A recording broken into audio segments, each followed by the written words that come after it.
friends. Hello, we are here. Welcome to us. Welcome. I feel welcome. I hope you feel welcome. We just went through the trouble of welcoming, so it'd be, you know, it'd be rude. It'd be a shame if I didn't. Yeah. So feel welcome, or I swear to God. I do. I'll be so mad if you don't feel welcome. Oh my God. I'll be up the hair. I have to restart my screen. You're gonna hear a. There it is. I used to have this issue with my I still do actually, with my Wacom Cintiq, where parts of it would become like dead zones, and like it would start to like act a little less than ideal. And then I found out, oh, if I just turn it off and on again, it's fine. I can just turn it off and I turn it back on. Right. It's problem solved. That just fixes everything, but still, it's annoying. No, the worst problem is there's these little.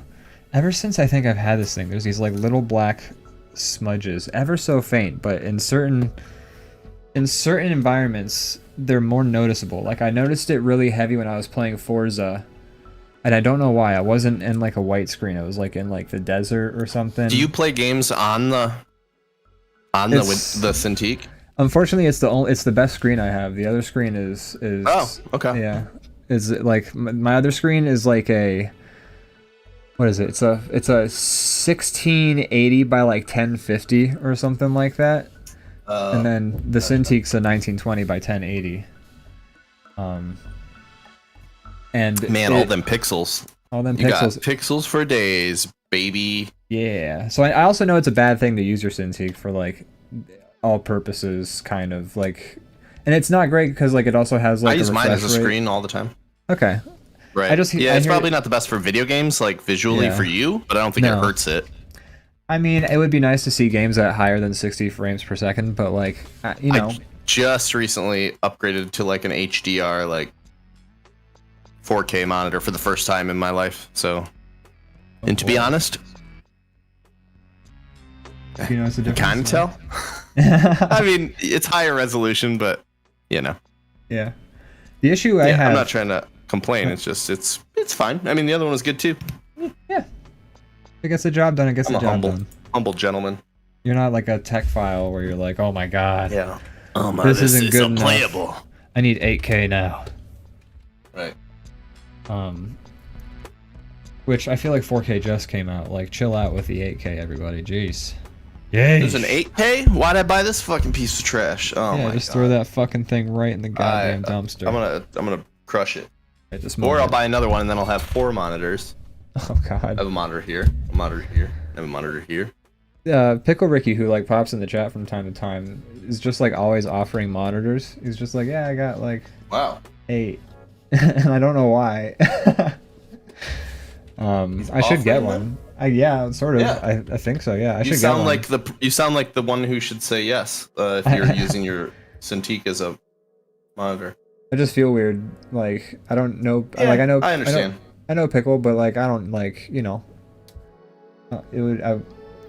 Next time they offer them, I'll talk. Next time they offer the monitors, I'll have a talk with them about it, or I'll just have a talk. It took a lot of my life to finally get to the point where I realized, like, hey, when people offer something, that they actually are probably offering it. They're not just hoping I'll say no and trying to be nice. I have a hard time asking for help. You know, it's just it's a hard thing to do. I do too. I do too. I'm getting better. I want to be self-sufficient. I want to prove I want to prove I can do it on my own. Well, you know, but everybody who does it does it with help. Yeah. that's and like I know that, but my brain has a hard time reconciling that. Yeah, that's fair. I also struggle with that, but I'm getting better. Trying to get better. Well, let's talk about our traumas now. While we're like psychoanalyzing ourselves, like let's talk about our traumas. Let's go down the list. Start from very beginning. I started a Twitch channel so that I could have free therapy. Yeah. Or a podcast to just like have an excuse to just air my shit out. Exactly. Yeah. But Brandon, the show's not long enough for all the traumas. No. God, no. Generational. Oh my God. Etc. Etc. But Brandon, racial guilt. Racial guilt, big one. We have. Speaking of racial guilt, we haven't even introduced the show. We should probably do that. Okay. You do it. Oh shit. Okay, so I have to remember. Welcome to DrawBomb, a show where we draw, and it's always a blast. Hey, that's the new one. Is that what we're going with? That was the new one, I think. We're trying a little less self-deprecating. Yeah. I don't. You know, when you say self-deprecation is my favorite, but it bums me out because 90% of the time that I do it, people go, "Aw, no, that's not true," and I'm like, "I know it's not true. I'm joking." I'm not fishing for compliments. Then the fun is immediately sucked away from me. Or or they give me a compliment to like counteract it, and I'm just like, oh god, now I'm embarrassed. Like now I guess I should stop making fun of myself because people don't get it. Yeah, when I self-deprecate, it's not so that people start like asking, like saying like, "No, you're so good though." It's because but they do that sometimes, and it's horrible. If I say like I'm good and I'm great at something, then I'm like a fucking non-humble asshole. Like that's what. Because like if I like. You can like you have to be self-deprecating because so many people, if you're confident about your shit, they're just like, what a prick. Yeah. So it's like there's no winning. I like to shit on myself because I think it's funny. It entertains me, and also like if you're friends with me, we all shit on each other, so it's just kind of like my sense of humor. Yeah. But yeah, some people are just like, no, that's not true. Stop. And I'm just like, I know it's not true. I was just joking. Yeah. Okay. So I don't know. I've been leaning back from that a little bit. You have to. Seem like they worry about me when I make jokes about myself, and I'm just like, okay, never mind. Sorry, not what I was going for, but okay. I'll never do that again. Yeah. All right. Not to you. Have you ever like said something stupid, but you do it in like a dumb voice so people know you're being stupid, but people still think you're like an idiot? I can't think of a specific thing, but yes, probably all the time. I don't know. I do a lot of dumb voices. I just like I'm not sure. I can't think of a specific like example of that, but I'd say yeah, probably. As a joke, like I used to sort of be like if someone like said something or like asked a question, I'd be like, oh, blah blah blah blah blah, and like give like a purposely dumb answer. And like I stopped doing that to like folks who don't know me better because probably smart. I think folks just started to think I was actually an idiot, and I was like, okay, well, that sucks. Right. It's not what you're going for. No, I'm trying to like lighten the mood while we're all doing this thing, trying to have a good time, and you know. Yeah, it's tough. You expect everybody to be on the same page as you. With comedy, and they often aren't, and especially if you're doing like dry or like self-deprecating stuff, and it creates a weird. Hey, that's very kind of you. How tan you're making me. I was gonna not accurate, but I was gonna scale it back. I was gonna start at this and scale it back. But, look at that! Look at that bronze god right there. This is what you could look like if you had different genes. That's right. Instead, I'm either pink or white. Those are my options. Get ready for the. Is this more appropriate? There we go. I see me. Looks perfect. Okay. Do you want me to stream my screen too? Because I know you have to like wait on the delay to see like what I'm talking about when I don't think you have to. I mean, that'll probably slow things down, and there's not too many times that I think it will matter that I'm seeing the exact moment you're doing something. Okay. At least for this. Fair. Do you want to explain what we're doing? Oh my gosh! You know, and you know what? People couldn't even see the drawing of you for some reason. I guess I'd pulled it off to the side. Anyways, folks. No, I made a joke because you showed just a white canvas, and I was like, looks perfect. I couldn't see it either. Oh, I didn't get that. Social cues. I didn't. Proving our own points. See, this is why I don't make jokes anymore. Nobody gets them. Stop making fucking jokes on this show, Brandon. Shut the fuck up. Why don't you? This is a serious event. Yeah. Yeah. Okay. Let's break it down. So what we're doing right now is we've had in the works. This is a little bit too pale for you, by the way. I'm gonna go up a shade. Yeah. Well, it's pretty close. You don't have to go much higher. I didn't go much higher. This is. You should be able to see actually. Yeah. There we are. That's a Brandon right there. That's a Brandon shade. That's a nice likeness, I would say. Thank you. I'm not trying to blow smoke up your ace over here, but I like it. It looks. I look at that and I'm like, hey, that's me. I suck. It's fun. You know, I draw myself so often. It's fun seeing somebody else draw me. It's something rare. Yeah, and yeah, I'm happy with how this turned out. I feel like this is You should be pretty decent. And then just to reiterate, we have the working puppet of me, in fact, ready to go. But yeah, speaking of which, I haven't even said what we're doing. We have the plans in the works. We've been talking about this since before we even did Two Dicks on a Beat. But we were going to so back, just to give some backstory, back when DrawBomb first did its thing, which was 3 years before we started doing DrawBomb as it is now. Yeah, it's a long time ago, surprisingly. Yeah. It blows my mind when I actually hear how long ago it's been. It was a whole lifetime ago, it feels like. I was a different person. But it was before COVID. Trump hadn't graced the halls of the White House. It's true. It was a different time. A different, better time. We were different people. we were different people. The world hadn't done as much to us as it has since then. Hadn't broken us down quite as much yet. Yeah, we hadn't quite been chipped away at as much as you see before you now. These bags under Brandon's eyes would not be here if I had drawn this from 6 years ago. I would look, there was for like most of my 20s, people, when I told people my age, they were always surprised. Now I tell them my age and they're like, okay, yeah, I see that. Yeah. I'm at that point too, where I'm just like, yeah, I'm 31, and people are just like, cool, yeah. I'm blank. I thought you were 32.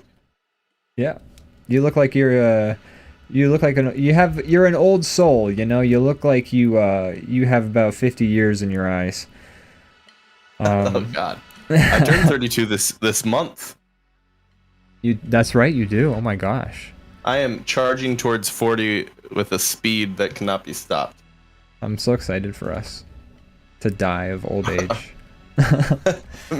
Me too. Finally, some goddamn peace and quiet. Fucking A, enough is enough. But anyways, so back in the old time, the before time, we did we did just 8 episodes of the show, and like they were just fucking like 6 hours long. We were just like streaming and drawing and like yelling at each other for like 6 hours.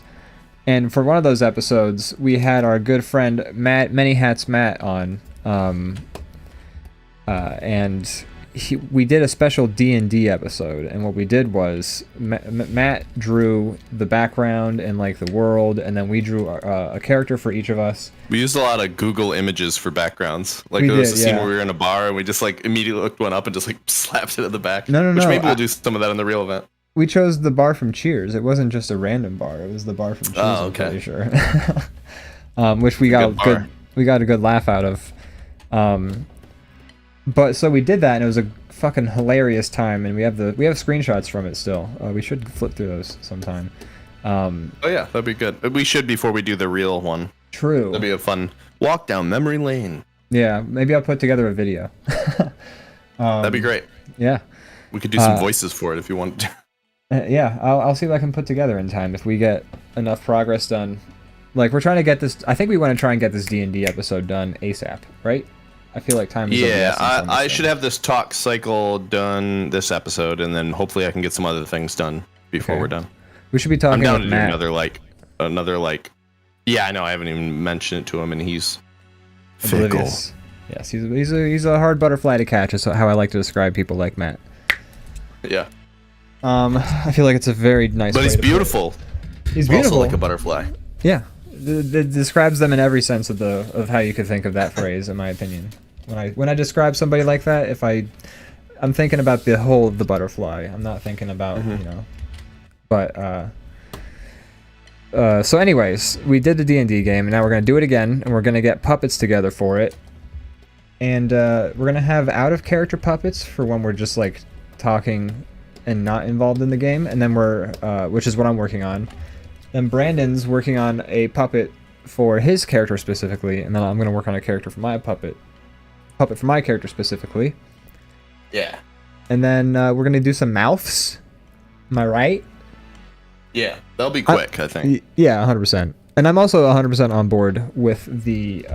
Oh my god, my microphone is peaking. I am just screaming into this thing. Screaming into the void that is also known as Twitch and or Jeff Bezos's butthole. That's true. I shouldn't be peeking. Which I have is a he limiter likes. on. He likes it. Oh, Peeking blinders. What? Right, guys? Right, guys? I haven't watched that show. I don't understand these references. I haven't either, but Morgan, I don't either. Morgan, that's her like thing she's obsessed with right now, and I haven't watched any of it. When I do DrawBomb, she watches like hours of Peaky Blinders. That's the trade-off right now. Interesting. So she doesn't watch us. Cool. Good to know. No, she's seen probably less than an episode. Oh, good. So I feel very supported. No, it's probably better for her keeping the respect relationship for alive. You. Yeah. She was literally hanging out right next to me, right over here, and the show was about to start, and I'm like, I don't care. She's like, okay, I'll get out of your hair, and I'm like, I don't care. You can sit through the whole show if you want. And she's like, nah. And then she just left. I don't blame her. I do not blame her. Oh. What can you do? Yeah. That true love is knowing when to stop supporting somebody and to support them in spirit so that you can keep things working, you know? She likes what we do here. She's not somebody that she's never watched Twitch. That's not, you know. I barely watch Twitch. She doesn't play Twitch. video game. Yeah. I mean, well, yeah. I guess I do a little bit more now these days. Me too, yeah. I have folks who I try and catch on Twitch and I try and hang out. If I'm like working on stuff, it's like an option is like something I put on in the background these days. Same. I'm trying to think about how did I you know, having worked on the previous animations a full week ago, I'm like trying to remember what I did. Yeah, no, just what I did exactly. First off, let's watch your Ian animation first. I have the puppet. We should just get the puppet going, right? It's functional? You have it like wired? I did last episode. We got it rigged up last episode. That's right. Let's get it going again real quick. I kind of shut it down by accident. I'm about to have this talking animation ready to go, and it's going to be fun to watch, but I'm just kind of mucking around until it's ready, because I feel like it's not worth going through the step-by-step. It's going to be too complicated to explain. Or not too complicated, but it's just like muddy watching me like piece it together. Right. I know our viewers are very intelligent. I'm not trying to say otherwise. Our viewers are dumb shits, man. Don't even worry. They can't hear us. They're just looking at the pretty pictures. Yeah. That's all. They might as well be freaking dead. Dude. That's rude. No, you're rude. Rude food bag of pre-chewed food, dude. Rip torn in peace. Rip torn in peace. Well, Rufio. yeah, that too. But actually, Rip torn. Well, that too. All right, whatever. I know. Robin Williams. I know. I'm fucking with you. I know you are, but I'm like having a brain shart. I can't remember his name. So I know. I was getting embarrassed. I was exacerbating the situation.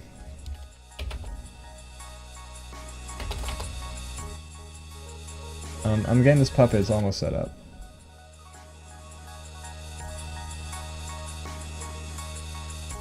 You know, I posted a link to Two Dicks on the Beat as a comment to that person's thing. We got 2 upvotes. We got an upvote, 1 plus me. One whole upvote? You get an upvote just for posting, by the way. Not on Reddit, on the itch.io page. Oh, nice. Okay. Yeah. I did vote myself up though. They didn't prevent me from doing that. Suckers. Man, what a bunch of dingles. Bunch of dingleberries.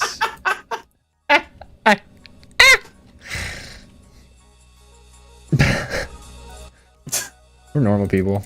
We're very normal. We're very normal. These are Shut your mouth. that we are. If you say we're not quality. normal. We're quality people. Quality. All right, this puppet's just about to be set up.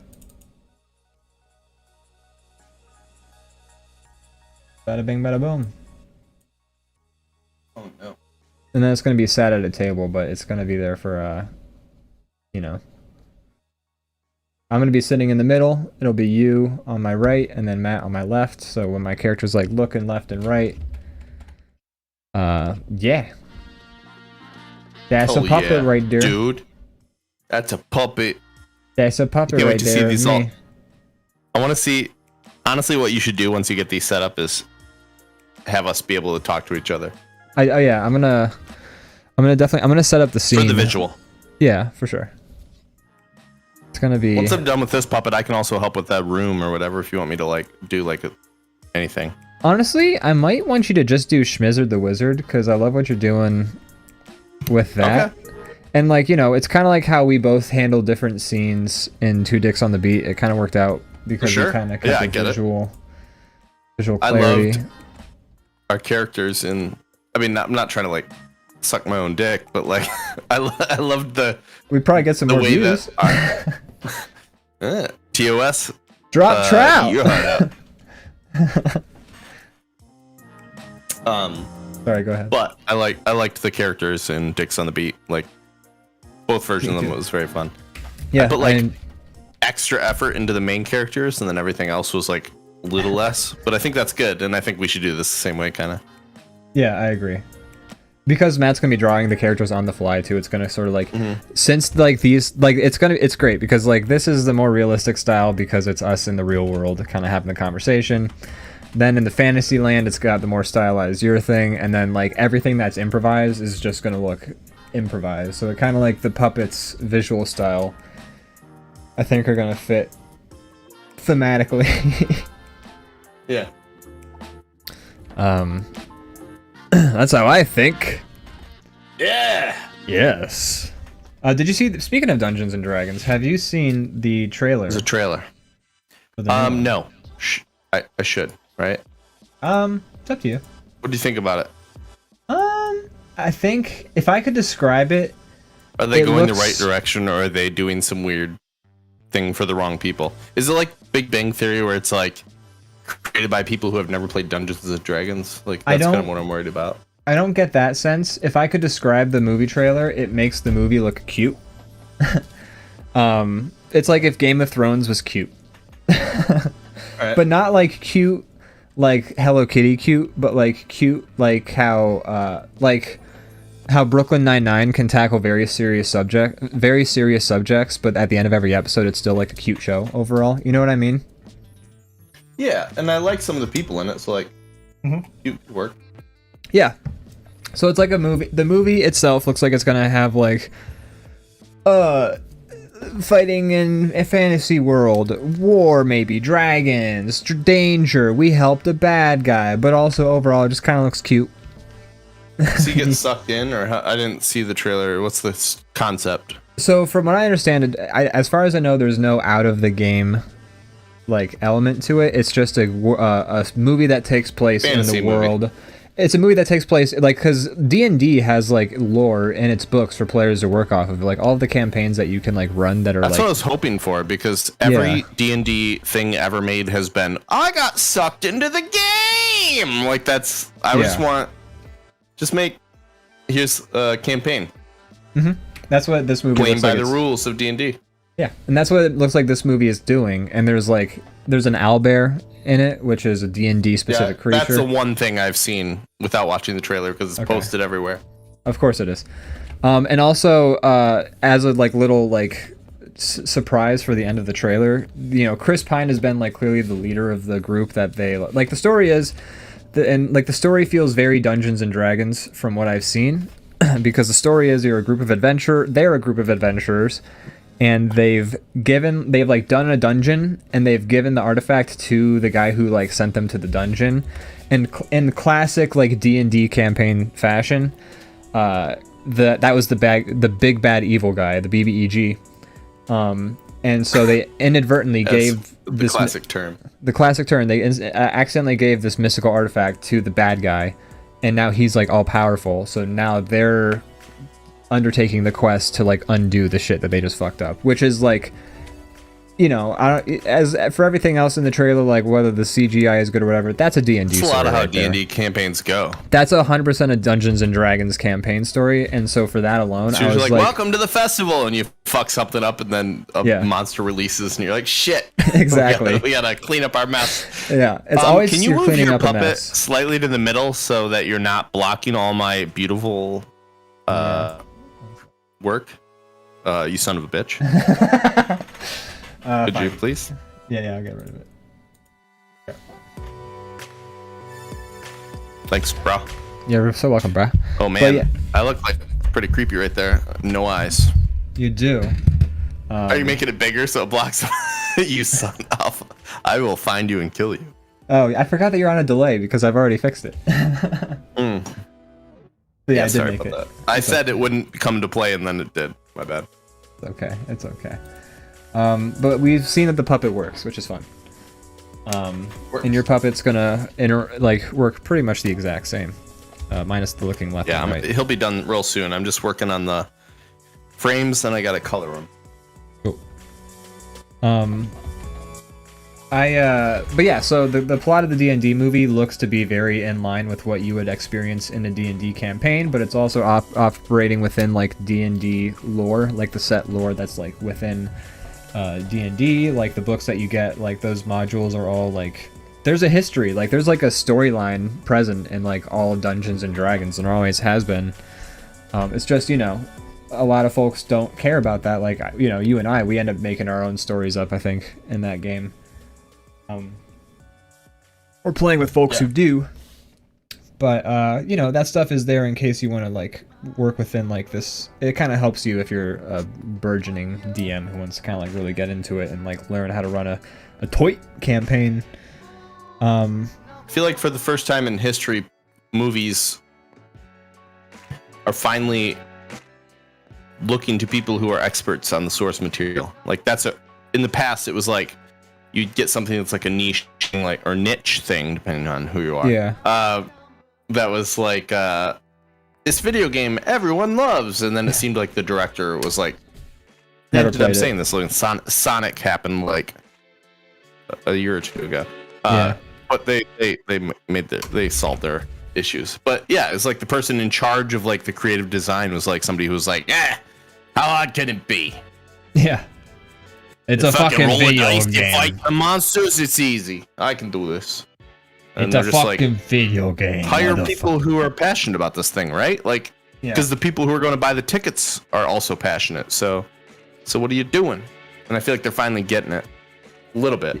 I think also it's a lot more, like, now it's a lot more socially acceptable to be a tabletop role player gamer. Like, yeah. If you like, I remember back when I first played D&D, which was 2009. I was a freshman in college. 2009. Oh my god, that was like, how long ago was that? 12 years ago?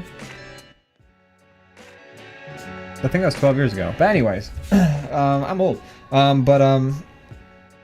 Yeah, my first D&D game was 12 years ago, in like a freshman year in college, and like, I was embarrassed, like that I was right. You tell somebody you're playing D&D, and they'd be like, "Oh, I've heard of that. I think."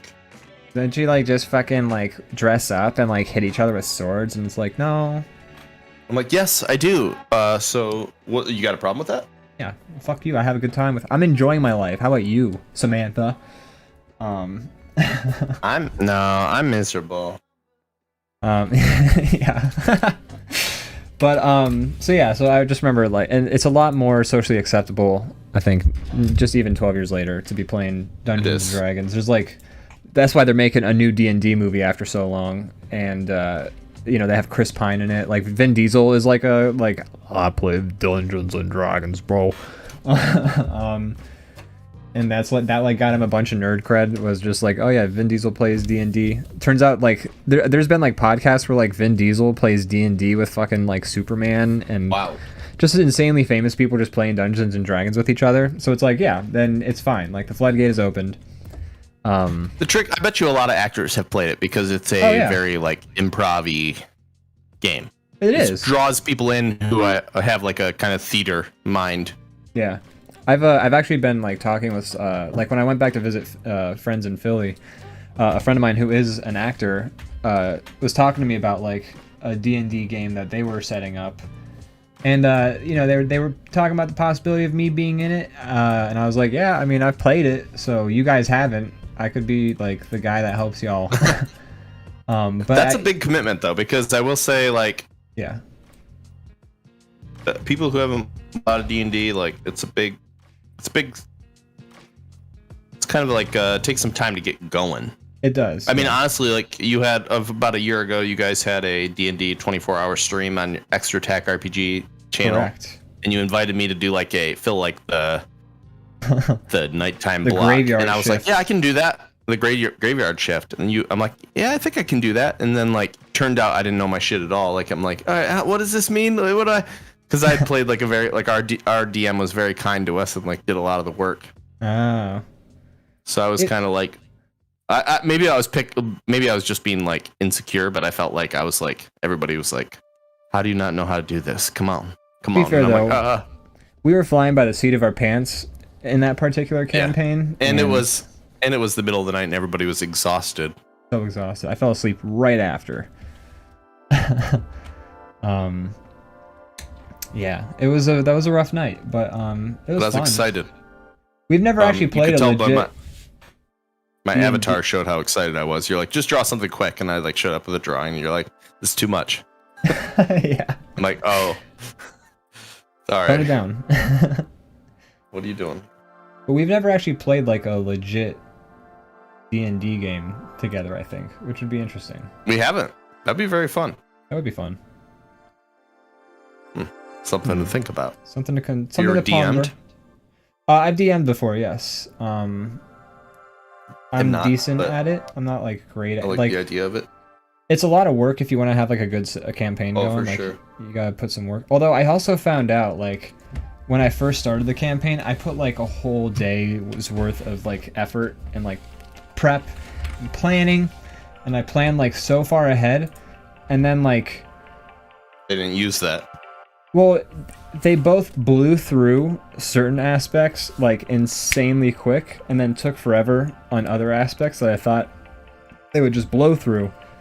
So like my fucking planning was like all out of whack, and then they also didn't like pay attention to half the shit that I had set up. So I started to realize like there's only so much prep you can do,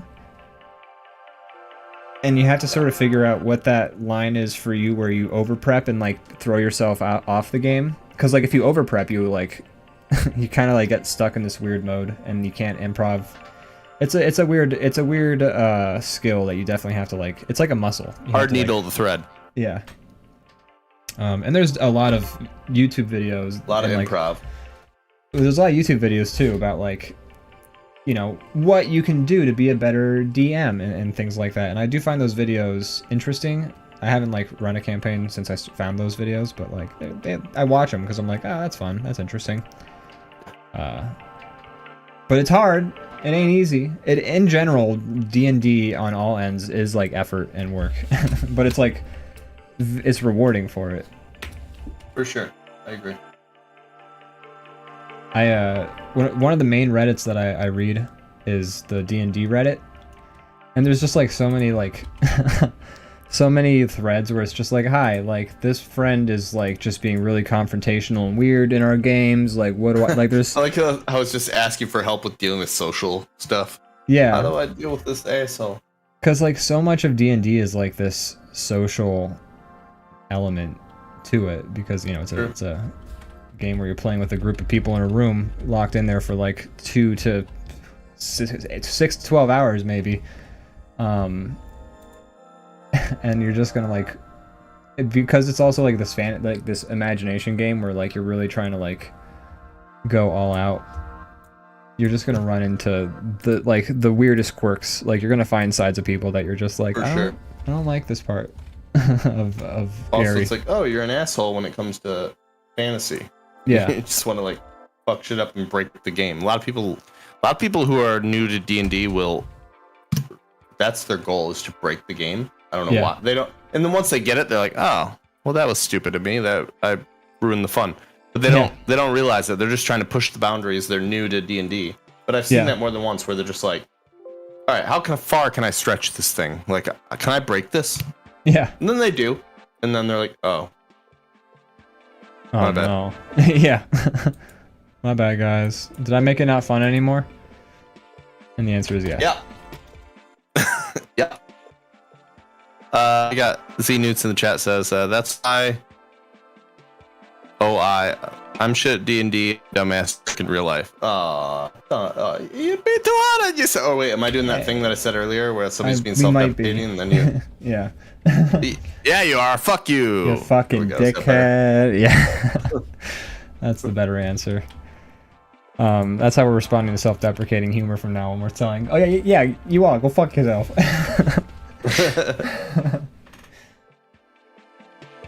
Brandon, I'm such a dumb shit. Yep. There you go. I trained you well. Have you tried being not? No. And I never will. Well, that's your problem right there. We just get hostile at each other back and forth. Like, I'm just trying to support your jokes, and we just start fighting, like for real. I had this weird situation once with an ex, where like she was being like cutesy mad at me, and so I was like cutesy mad at her back, and then she got like actually sad and was like, "Why are you being so mean to me?" And I was like, "You're just too good of a actor." We were doing a thing. I feel bad. I was yes-anding. I was yes-anding. We were getting along. We were having fun.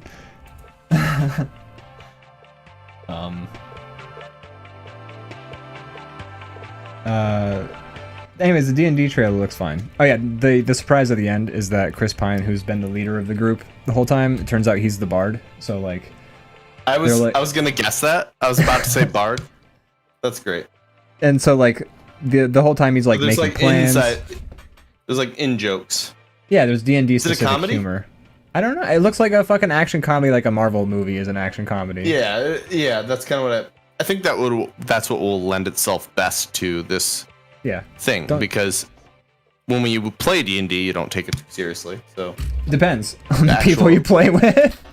Very true, but when I play D&D, I don't take it too seriously. I mean, I take it seriously in the sense that I don't try to fuck over like the D&D, the DM, but I'm having fun and I'm being a silly character. So being usually a silly little goose. I am a silly goose, yeah. I find myself like when I play D&D, I'm there for the good time. Like I'm there for the story and I'm there for like the role play. I'm not there for like the meta, like the gaming like aspect. I'm there for like the let's have a fun improv sesh together. Yeah. Some people get different things out of different aspects of for D&D. Sure. Some people just want to straight up be like a badass adventurer style person. Some people want like a strategy action RPG with like turn-based combat that like you would play on a computer. But then you get to like seduce maidens afterward. You know, there's a million different reasons to play D&D. That's I'm only in it for the maiden seducing, but that's just me. You know. Yeah, same. I only want maidens. I still love that montage from Community where they just take all the words out and it's just Annie and Abed doing it, but there's like very like I'm surprised they got away with it on NBC. Very like sexual stuff going on just from like visuals. Yeah. There's one part where she's like and she holds up the number of fingers. You knew exactly what I was talking about. Because we all know she's talking about the number of fingers going up that booty. The booty? Or maybe how many knuckles, you know? Is it a 2-knuckler or a 3-knuckler? It's probably not the booty, but yes, there was a number of fingers. Why not the booty? It could be. Because in this day and age, the booty is not left behind. People take the booty into consideration. When Abed, when that sequence finishes, the first word that cuts in when they like turn the dialogue back on is Abed goes hole. So what hole? There's a million holes we could be talking about here, but that's true. It's a great episode. God. Look at these working. Oh no. Close-ups. You can't see it yet. Give it like 2 seconds. I pressed spacebar and it made all the frames visible. I have a mess. I have to deal with. Fix your shit up, motherfucker. I'm such a jerk. I'm such a meanie. I thought you were serious. Oh no. Oh. Yeah. What are you even doing, man? What is that? What? We're creating art. That's what we're doing. You say it like that. I'm really excited for this D&D episode when we get it going. It'll be great. I actually I have this one coworker and she plays D&D a lot. And I was like, you gotta see what we've been working on the show. And I showed her and she's just like, oh hell yeah, I'm gonna watch this. She's excellent. That's what I like to hear. Zenut says, you're not a jerk, Ian. Oh, that's not true. I think you got your joke. No, it's okay.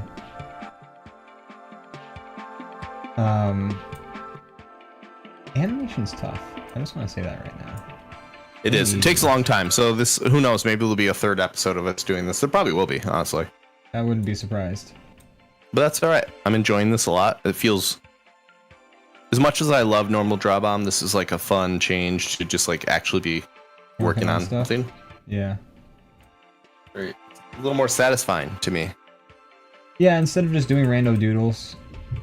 I like rando doodles. Don't get me wrong, but this is a nice alternate. I'm much better at steady work than rando doodles. I have a hard time with rando doodles, I have found. Yeah, you say that every time. I do. It surprises me because you got a rando mind. I do. But I think rando doodles would be fine. It's like having chaos magic, you know? Like I have it, but I can't harness it. Totally. Yeah. What does that mean? Can you explain that to me after the show? Yeah. I'll catch you up. Yeah.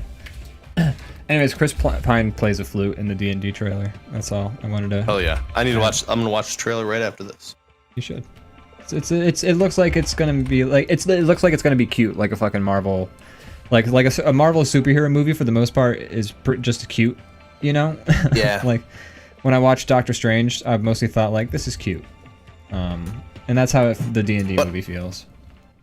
But that might be the best thing for it. I think it is. I think a cute D&D movie is a good, because like here's the thing, if this movie succeeds in any way, shape, or form, like that's the next money train that they're going to be riding, is whichever studio is releasing this movie is D&D. Like that's going to be the next cash grab money train they try and ride.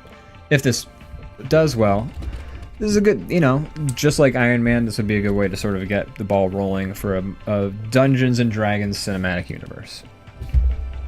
Wow. And more I wouldn't cinematic universes. That's what I want in my life. Yeah, because I'm not tired of those. Please.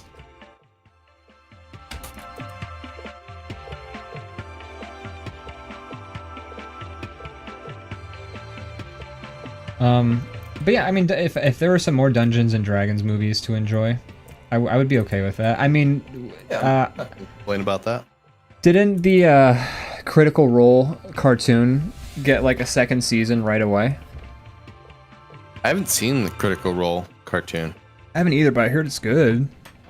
I've watched Harming Quest, and I like that a lot.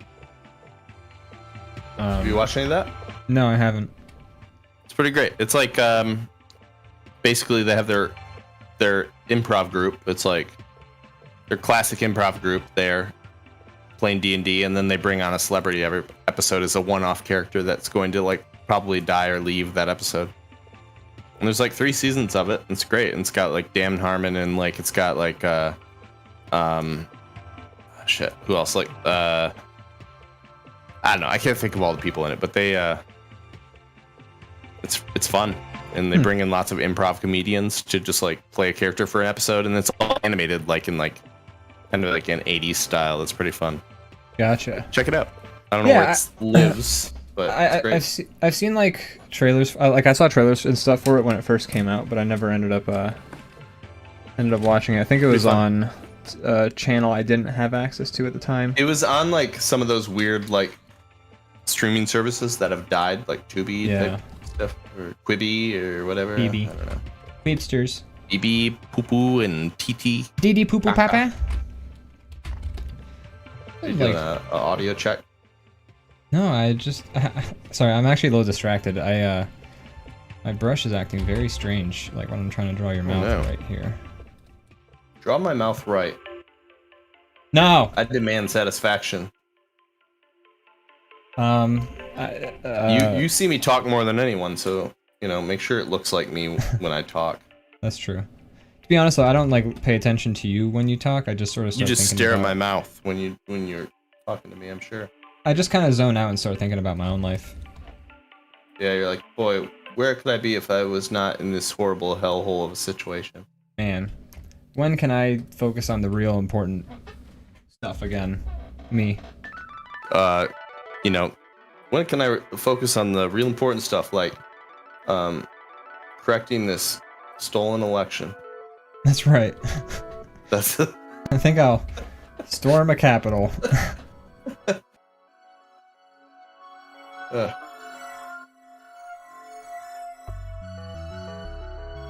just realized comedy.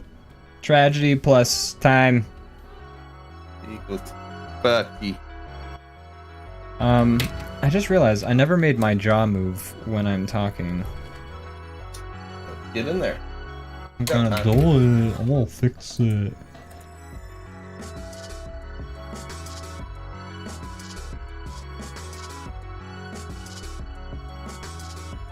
Fix your fucking mouth. That's a weird sentence to say. That sounds like what you say to somebody before you punch them in the face. Yeah.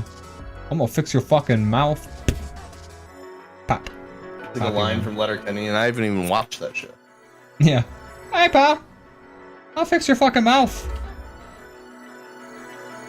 Actually, Wayne wouldn't say that. He's much too... No. He's much too respectful.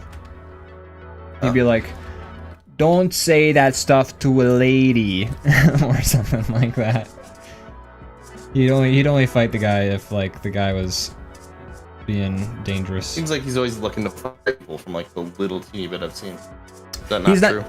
Sort of. I mean, he's not looking for a reason to fight people, but he gets in fights.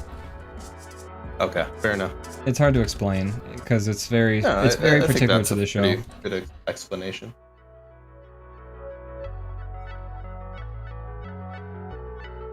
Although sometimes he is looking for a fight. So, hard to explain. I thought so, but I could be wrong. He won't fight just random There was an dudes. episode in like the first like 3 episodes where he was like in a bad mood, so he was looking for a fight. I thought, unless I'm making that up, it's possible.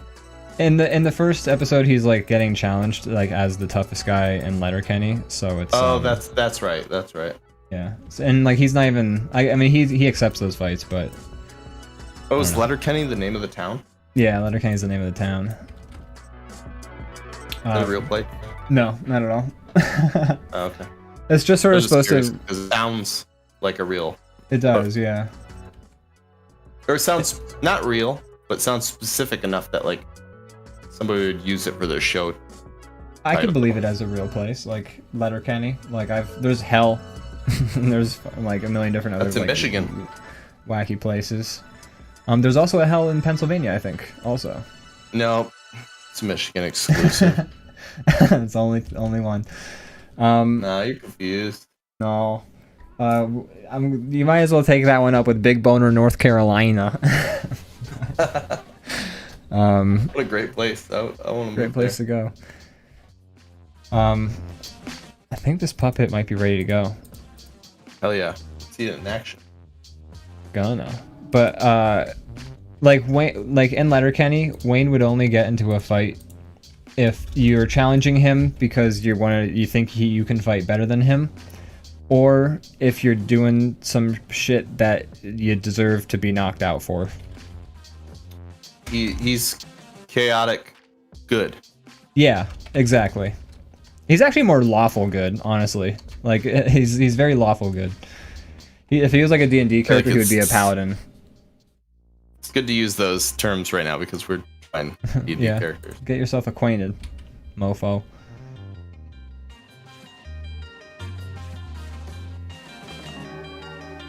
I'm gonna go get your puppet set up.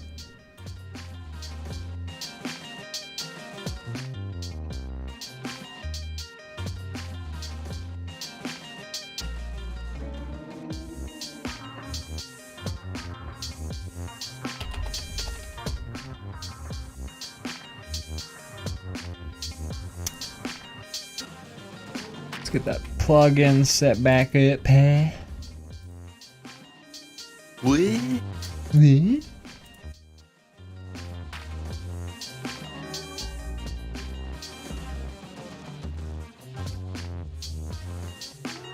Come on now.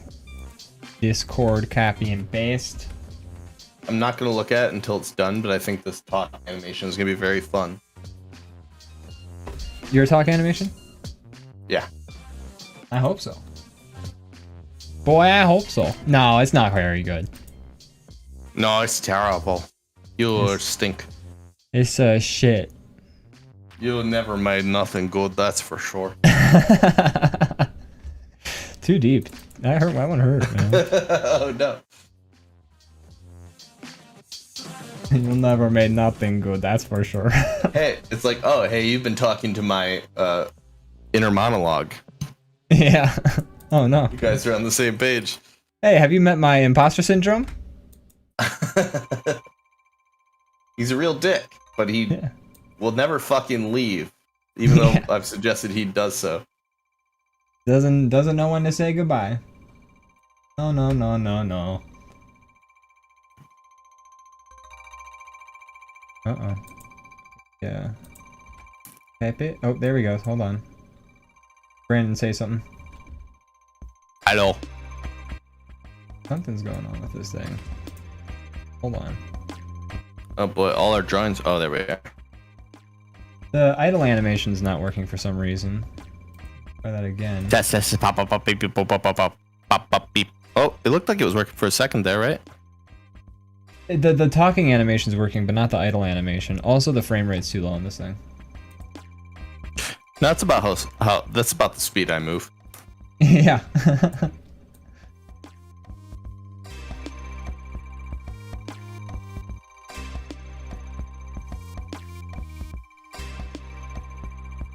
Wow, that other camera, my phone camera captures color a lot more vibrantly.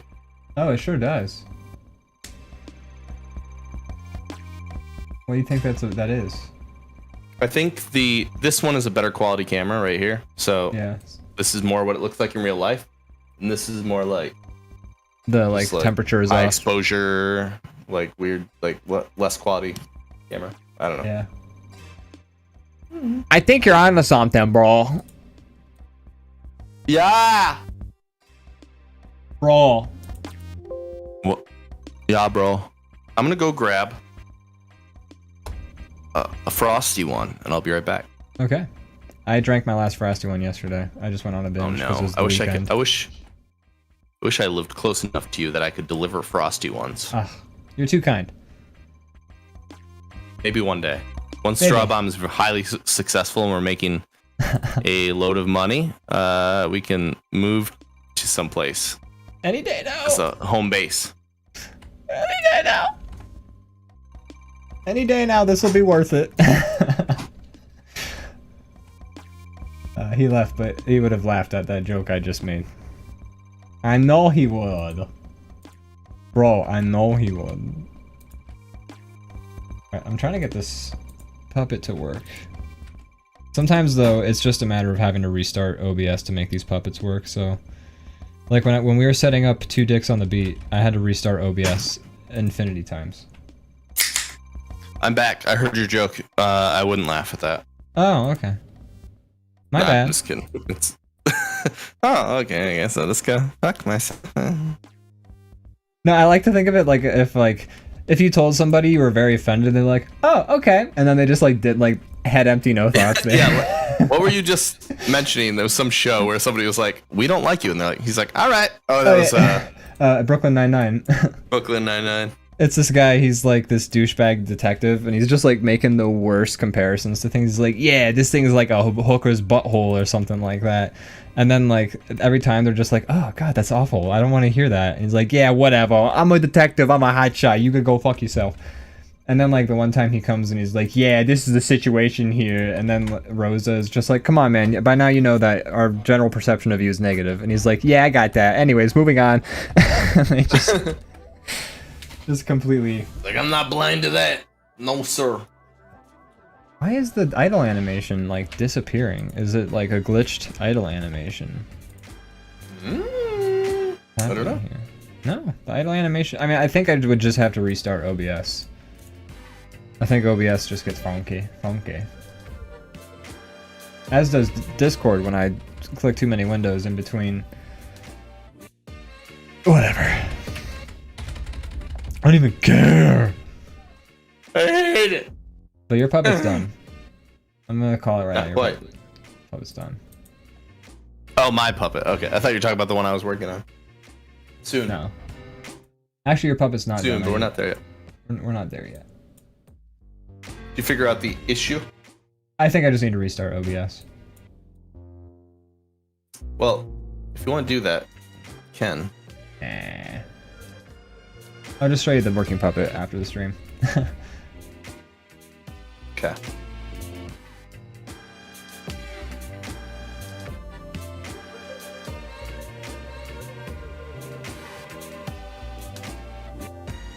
Although I am gonna slightly modify your idle animation because I realized it wasn't as good.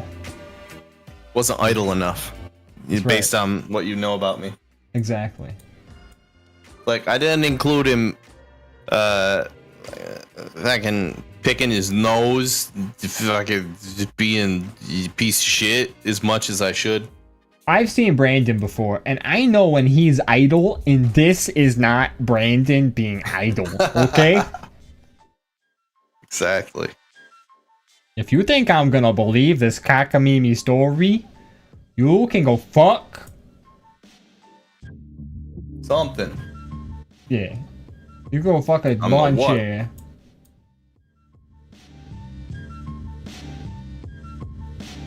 Okay. Now let's try exporting. I get to go meet my new nephew next weekend. Oh my Very god. excited. That is exciting. Yeah. I am a big fan of nieces and nephews. I'm the kind of guy, like, at all the family gatherings, like, all the adults are hanging out and I'm like sprinting around playing games with them. We see eye to eye a little bit more. Talk about Pokemon and Minecraft. See, I try to do that with my adult family members and they just don't fucking get it. Yeah, so it's a Twitch stream and we have VTuber puppets. Why are you sleeping? No, they're not allowed to watch this show. They're still too young. Yeah, they're too young. They'll get the wrong idea. We'll confuse them. I'm twittering. Yeah, so I'm excited to meet. It's not happening. Excited to meet this little alien. Yeah. Very excited for you. His name is Owen. Wow, wow, wow, wow, wow. What a good name. Trying to dox this little kid. You're doing, Where he you're even doing a great knows job. what. He hasn't even learned what doxing is yet. He doesn't know what anything is. He's just a dumb baby. Yeah, he's lost and confused. He's like, yo, I was swimming for months, and now everything is dry as hell. This sucks. And it's bright out, and there's noises. I don't like these noises. Is this how life is now, not being covered in goop? Because I don't like this. If life isn't being covered in goop, I don't want it. I used to be able to just have food directly shipped into my tongue, and now I have to chew and shit? No, thank you. No, thanks. I guess he's not to chewing yet, but what, I have to use this? I used this just for screaming before, now I have to use it to ingest? Hold on. This is messed up. I thought I got the nutrients and the fucking shit you're talking about injected straight into my belly? You telling me you guys I got cut off my nutrient tube. I love this thing, and you guys chopped it right off. That was my. I watched my father do it. You guys were all like proud of yourselves. Give me back my tube. Give me back my fucking tube. I swear to God, I'm gonna freak. Give me back my tube. Give me back my goop. And there won't be any problems. Yeah, and I'll put the gun down.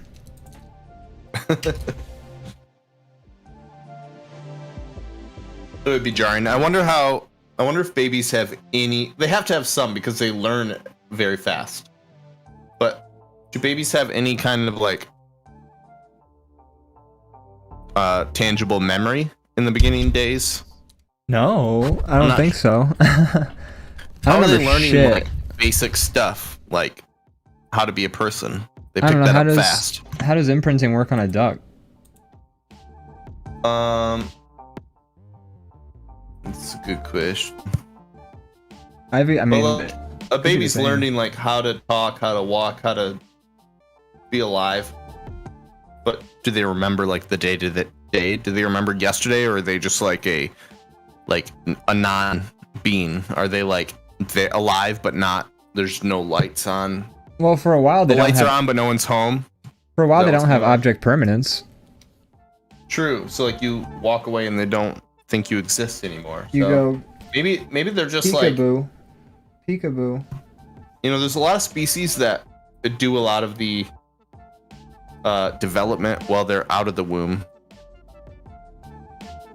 Humans not as much. Mammals not as much. Like I mean, No. horses fucking pop out and start galloping away. Like One person But- described babies, the closest equivalent of like another creature to like how we have babies is like you could call our babies larvae.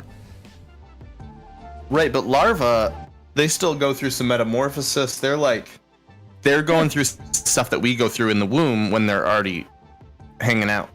Yeah, but then like when they turn into a butterfly, that's puberty. Okay, They just sure. they but- just do it but in a they're big still- sack.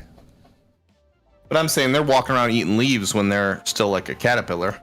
No, And they're even li- less than that, like if you look at a larva in like a nest, they change dramatically. Like yeah, in like so a they're- beehive, we just watched a video recently. Don't So ask do me why, babies. but they go from being just like a little like rice noodle to like a thing with eyes while they're Yeah. still a larva. I used to be 8 pounds. Now I'm about 200. Yeah, but we do the thing of like developing into like our final form.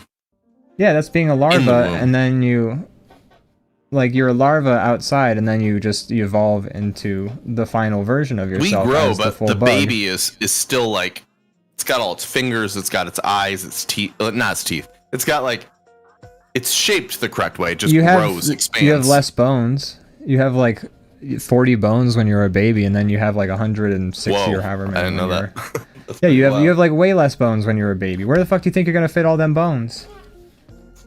I don't know. I thought they were tiny bones, and they grew with everything else. When you grow older, like your bones expand a little bit, but also like just like re-alter themselves. You get more bones. I'm pretty sure as you. I grow assumed older. a grown man, like 6 foot, 300-pound man. I figured all those bones were inside a infant. No, I mean Wow. the bones definitely change when you're like your bones change as you grow up. So like Right. I was kind of joking with that. sky's the limit.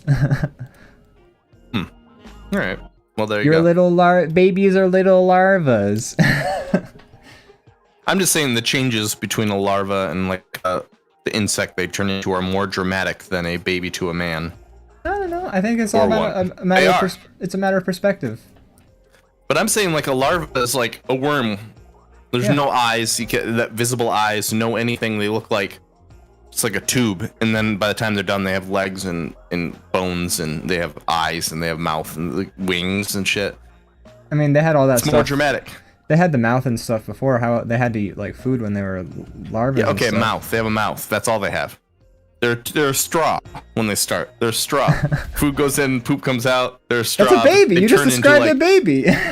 No, but babies have all the same fingers they're gonna have. No, they're they're not. Like They- I'm saying, a baby can't even if you use look at that a fetus, shit. Like a a fetus little, is more like a larva. a little I'll agree with larva. A little larva a has fetus like, is like a larva. a little larva has like its fucking tiny stubby legs still that it uses to like wriggle around and stuff like that. And a baby's got like a fucking hand, but like it's like a legitimate skill. Like it's a moment when the baby's able to like grab your thumb and like kind of hold on to it. Like that's a moment because your baby's hand has officially developed enough to they like... all do that. Bullshit. Who cares about that? They love to grab thumbs.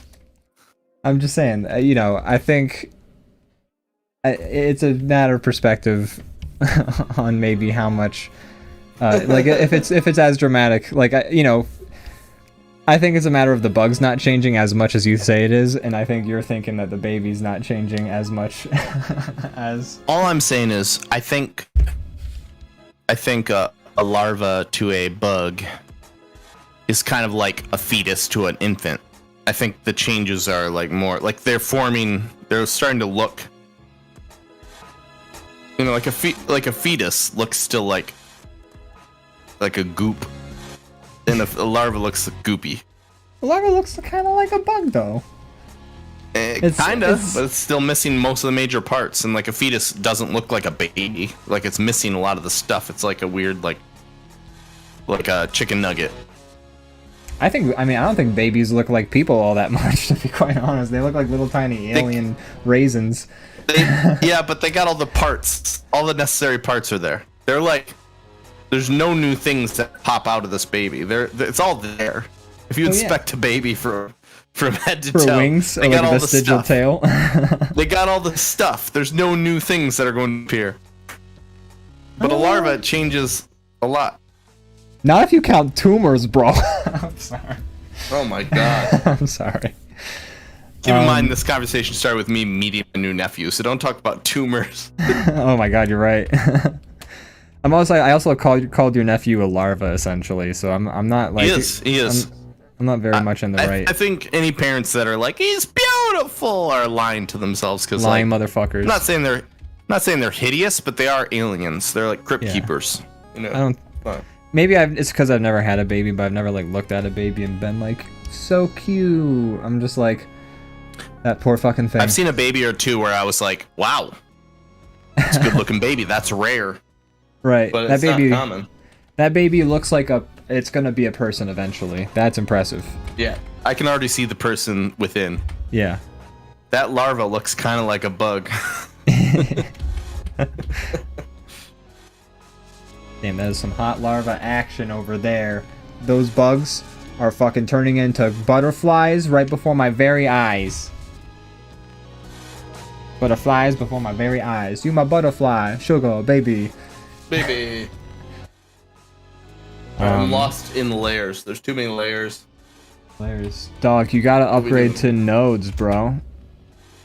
It's that sweet node. Right? No, So, have you you haven't used any programs that use like a node-based setup, right? No. Larva's gone wild. No, I asked that because I've had conversations with folks about like node-based setups in like programs like DaVinci and there's another program that's a node, Unreal Engine, like the new Unreal Engine. I guess old Unreal has also used nodes, but the Unreal Engine's a node-based setup, and so is Blender. There's another one. It's like called Nuke or something like that. It's like a 3D program that's node-based. And whenever I've talked to people about node-based graphics editing programs, they're like, it's better than layers. And I've used both, and I'm not entirely sure why. Like, I guess the power of nodes is that it's like more modular, like than layers. Like you can sort of. But maybe it's like in the.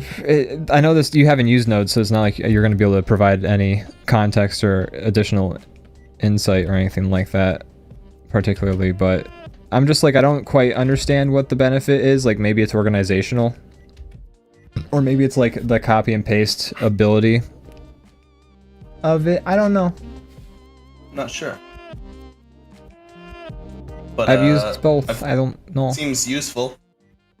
Yeah. Seems like it's more like programming language. It's more. It feels more programmy. Like, intuitive. Maybe. It feels more programmy. That's for sure. It definitely feels. Up my layers. I have to recolor a thing I colored because I've. Oh no. Got distracted. But I hate when that happens. That doesn't mean we'll stop talking. But I'm just saying, like, come on, Brandon, focus in. How dare you? Just colored over something. Didn't work.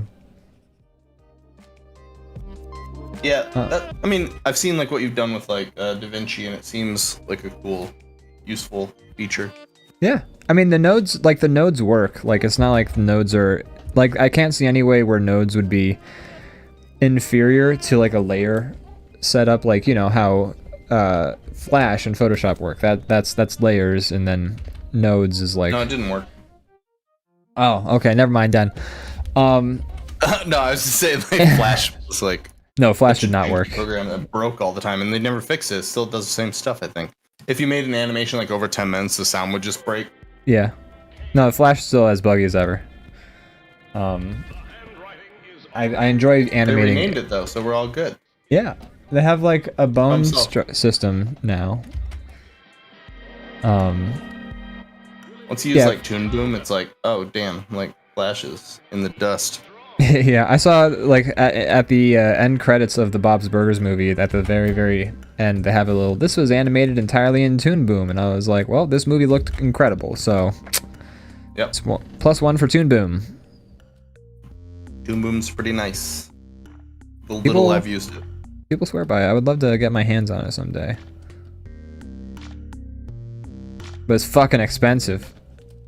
Right. And they do that subscription type stuff, which is, ugh, in my opinion, pretty lame.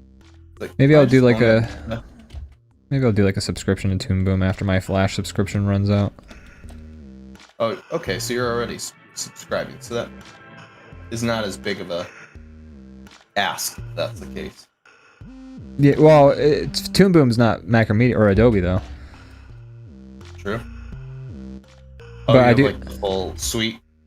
No, I just have a subscription to Adobe Animate because I was going to work on a group project with some folks, and I got hired to do some music videos for that guy, and so I was like, oh, this is my chance to sort of just reacquaint myself with the newest version of Flash. And I realized I like working in Clip Studio much more. Yeah, I like the familiarity of Animate because it's what I know, but yeah. Doesn't mean it's good. Yeah, it's still got all the problems that Animate's always had. They didn't fix shit. I was like baffled when I ran into like a glitch that I'd encountered and like had issues with from like 10 years ago. I have a flashback from 2 decades ago. Like this still thing? Yeah. You guys didn't fix this, bro? You just called it Animate and didn't do anything? This is still like I forget what the fucking issue was, but it was like one of those things that was so annoying because you just run into it and you have to figure out like a workaround. I can't remember what it was specifically, but it happened and I was like, oh my god, we've gone nowhere. Yep, they've accomplished nothing.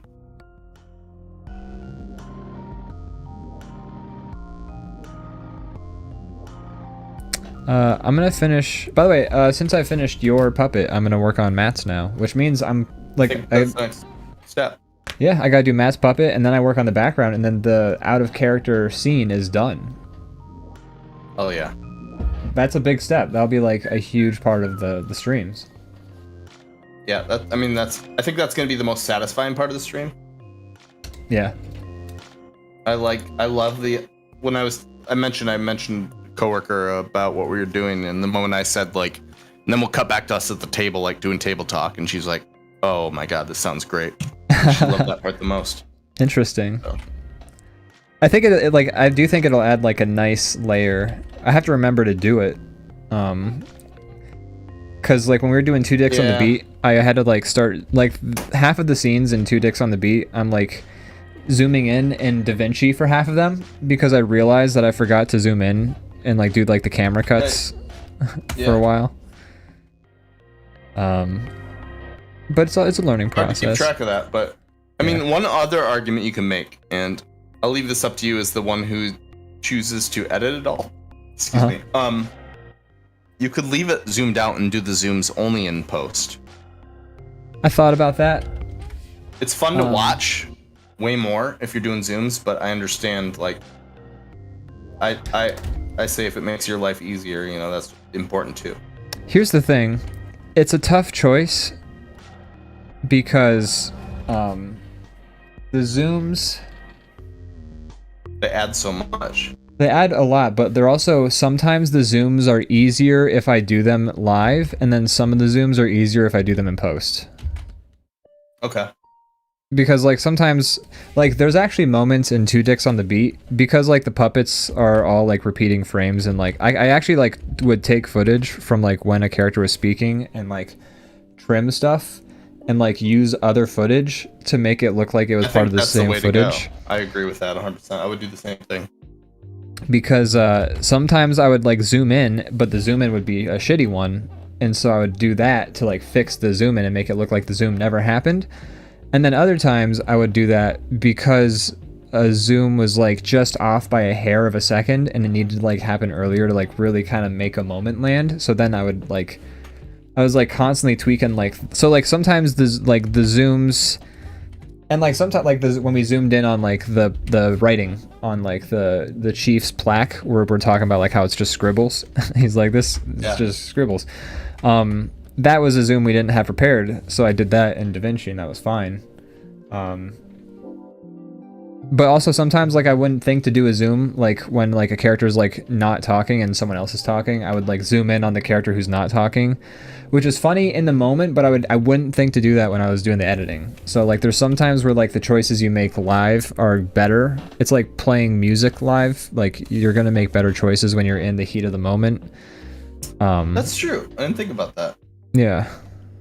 But it's you know, it's like sometimes there's, you know, it's a fine, there's a lot going on. Yeah. I mean, you're the mastermind, you're the puppeteer, so I'll leave that to you. I just didn't know if, like, in hindsight, if it'd be easier to, like, pick and choose when you do zooms, if everything's zoomed out.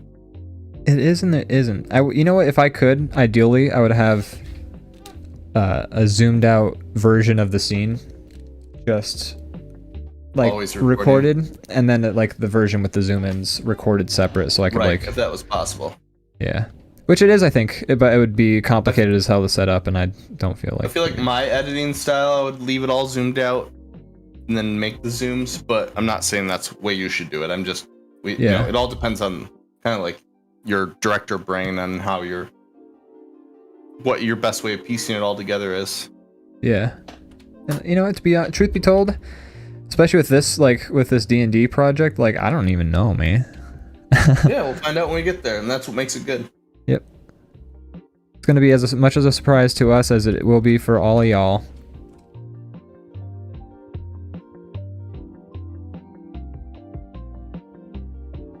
I'm almost done with this talk animation. I'm putting more work into it than I need to, but just because I'm excited for it to look good.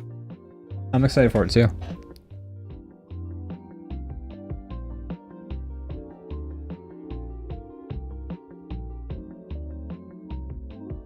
How do you feel about this Matt puppet so far? Give it 5 seconds. It looks like him. You've really nailed the likenesses on everybody. I'm glad to hear that. Which I'm really impressed with. I feel like you not struggle, but you feel like you struggle. You're like, you are self-conscious about your likenesses sometimes. This looks like, of all the likenesses I've seen you do, like, I think these 3 are some of the best, honestly. Thank you. And yeah, it's something I've been feeling a lot happier with each one I do. Yeah, these 3 especially look like everybody. Like, it's clear who they are if you know these people. Excellent. That's all I wanted to hear. That reference that you chose. Yeah. I wish he was here to see that. Yeah, I'm very happy with how these turned out. And I was thinking, okay, so I remembered that I did this way back before we did Two Dicks on the Beat, I think, or maybe it was after, I don't know. But I had this, like, book that was gonna, like, open and, like, flip through pages when it talked, but, like, the book was otherwise just gonna, like, float and be on fire. He started that. Wait, you drew that? I drew that, yeah. Oh, my memory is all fucked up. I thought We Matt worked drew that for some reason. We worked on we were working on puppets briefly, like a while ago, and like I did For some that. reason, I thought Matt drew that. I don't know why. That's okay. But I was thinking that could be like in the D&D game, like that's just like popped up in the corner so that like when Matt's talking. Yeah, I like that a lot. Like, so he has a visual representation when he's talking during the game. Yeah, like if there's like not a character, you can still tell that he's the one talking. It would be amazing if I could turn it on and off for like when he switches to a character like in narration, but that would be too much to pay attention to. That's a lot. I don't recommend that. Yeah. I mean, it's not a bad thing if people are like, oh, that's him talking when he's playing a character. Yeah. It's still a book narrating a story, so it all fits. You can even like put like DM like maybe like on the cover or something. So yeah, not a bad idea. Maybe, but if it looks good. I like that idea though. I mean, because like because it's right now it's just a book with an eye on it. Like it's not super clear. Like it's supposed to be who. It'd be like this is it would be clear that it's like he's not part of what we're seeing. He's just the DM. Yeah, exactly. I'm gonna try something real quick. Refresh.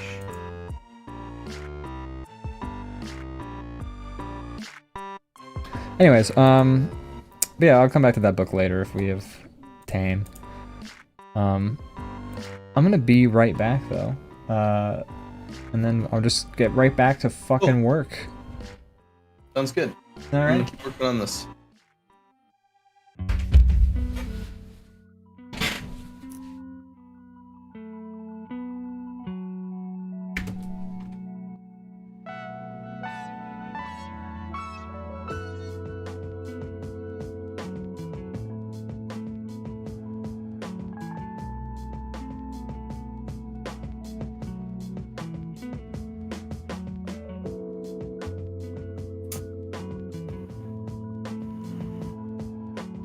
Working this whole time. I'm so close to having something to show you guys. You're gonna love it, I think I haven't even seen it, but I'm sure it's gonna be good. I can visualize it in my mind's eye. And it's gonna be fun. And we're almost there. I'll have it done within like next 10 minutes. I'm sure of that.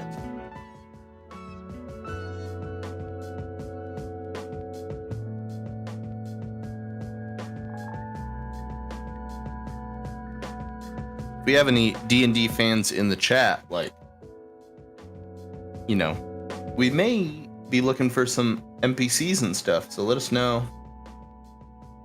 Might bring you in if you're interested. We don't want to like put anybody on the spot, but it's always fun to have a few extra voices.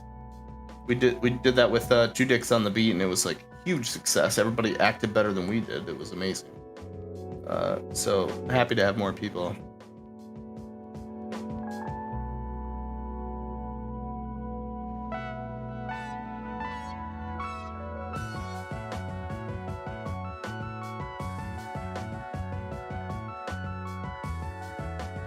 Ian said he wants me to make Schmizzard, his character, Schmizzard the Wizard, which is cool, but also now like I put this much work into mine where I'm like, oh no, now I have to make his that detailed too.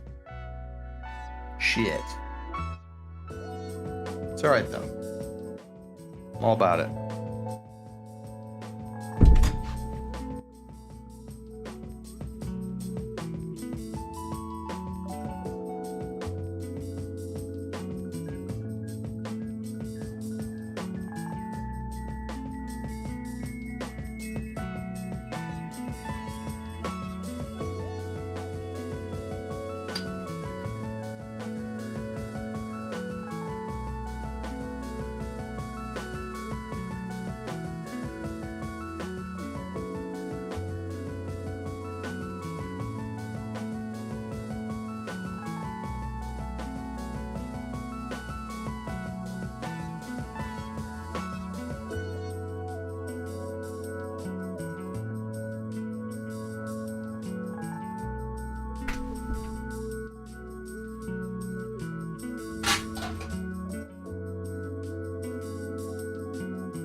I'm back.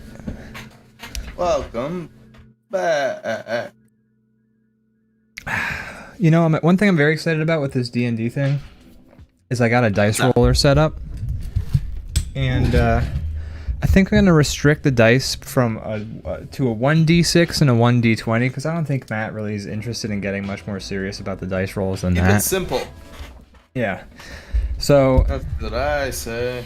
I can set it up so I can press a button on the stream deck and it will roll a dice on the screen. Which will just be a good time.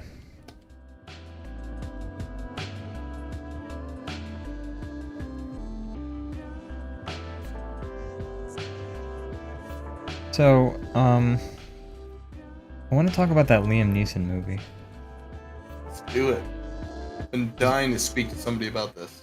It was bad. Is that all you have to say? That's it. It was bad. Watched the bad Liam Neeson movie. The end. What was it called? Do you know the answer to that one? Honest Thief? Yes. Sounds right. It was a bad movie. It was dumb.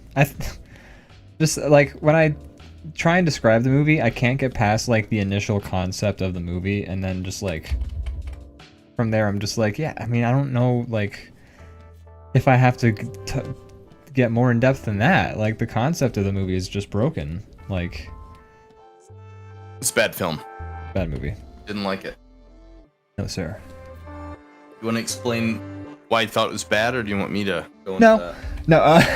I'll get into it. So it's a Liam Neeson movie, and it seems like they were really banking on the whole Liam Neeson talking on a phone as like a trope that like gets people. Love that. They loved it. Yeah. Ever since Taken, Liam Neeson's been that guy on the phone. He's that boy on the phone. That boy on the phone. That's right. But what happens is he's a bank robber and he's done a bunch of bank robbing, and then he meets a woman. He loves to rob banks. He loves to rob banks, but you know what he loves more? Is a lady. Yeah, that's right, women. Because what happens is, Liam Neeson calls up the FBI and he's like, "Tell you what, guys." Wait, let me break out my sweet Liam Neeson for this one. He's like, yeah, do your best, like Scottish, like guy trying to be American, but he's very Scottish. Yeah. Hello, it's me, Liam Neeson. I've robbed banks in my time, and I want you to know, I'm giving it up. No more banks for me. Good. That's a pretty great impression. I'm really into it. I've met a woman, and I love her. In the previous scene, I had 2 sentences of conversation with her, and they were quite riveting. And ever since then, I've decided I'm gonna turn myself in. And that's the plot of the movie. We've had coitus, and now I know it's for real. That's right. I've had 2 minutes of screen time, and I'm head over heels. And yeah, Liam Neeson is in like a scene and he has like 2 minutes of conversation with like a woman, and then the next scene is him calling the FBI on the phone being like, "I'm gonna go to prison for the next 10 years. See, I don't want to. Yeah, I don't want to rob banks no more. I want this lady to respect my past. So I'm gonna turn myself in, so that I can be honest with her and have love." That's the movie premise. And then shit just like then the movie's like he's waiting in a hotel room and then people try and kill him in the hotel room. Yeah. He's on the phone a lot. Loves to be on the phone. I think they do. We talked about it during the movie, but I think they did that to save budget. For sure. He was only in the place for a limited amount. They had him for like 5 days.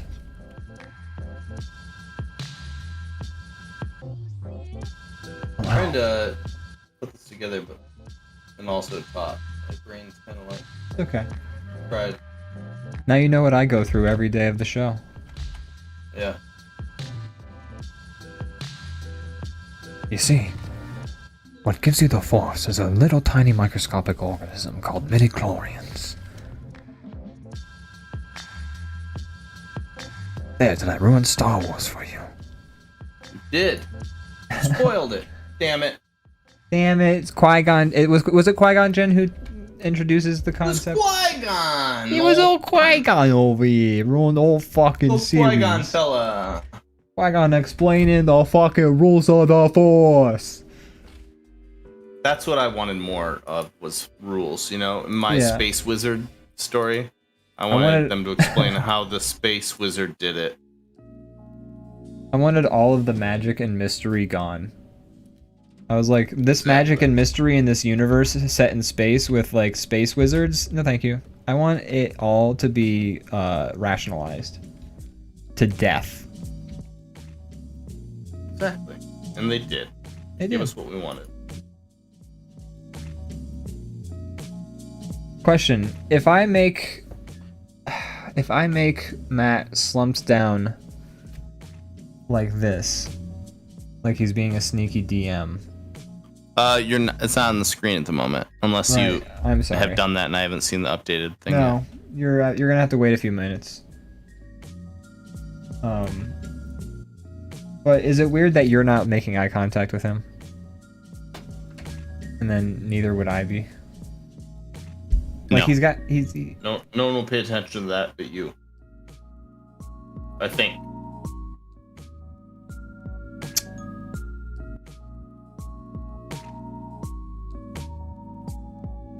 But if you want to make extra layers, dig in, buddy. Get in there. But how would you ever sync that up? No, I'm not gonna sync it. I'm not talking about like syncing it up to like him being crouched down.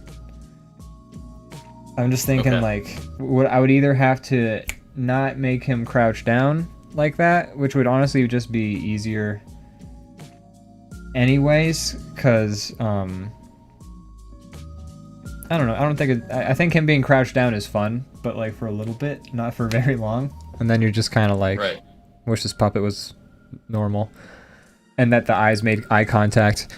Or I could go back and I could edit all the puppets so that when they're looking at Matt, their eyes shift downward, which would mean going back and redoing all the puppets. That seems excessive. I think I'm just gonna make Matt sit upright.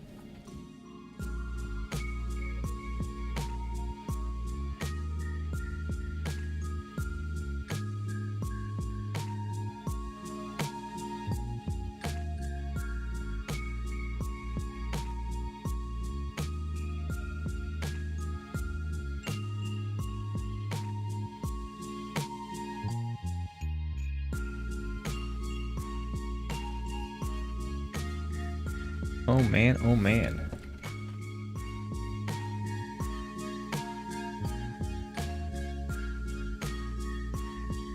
Okay.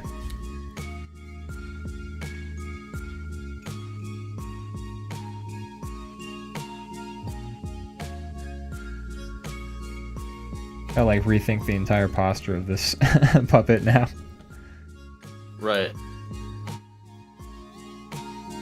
I need to do more figure drawing because I've been feeling like drawing people standing up has been very out of balance. Like they just look like they're not balanced right.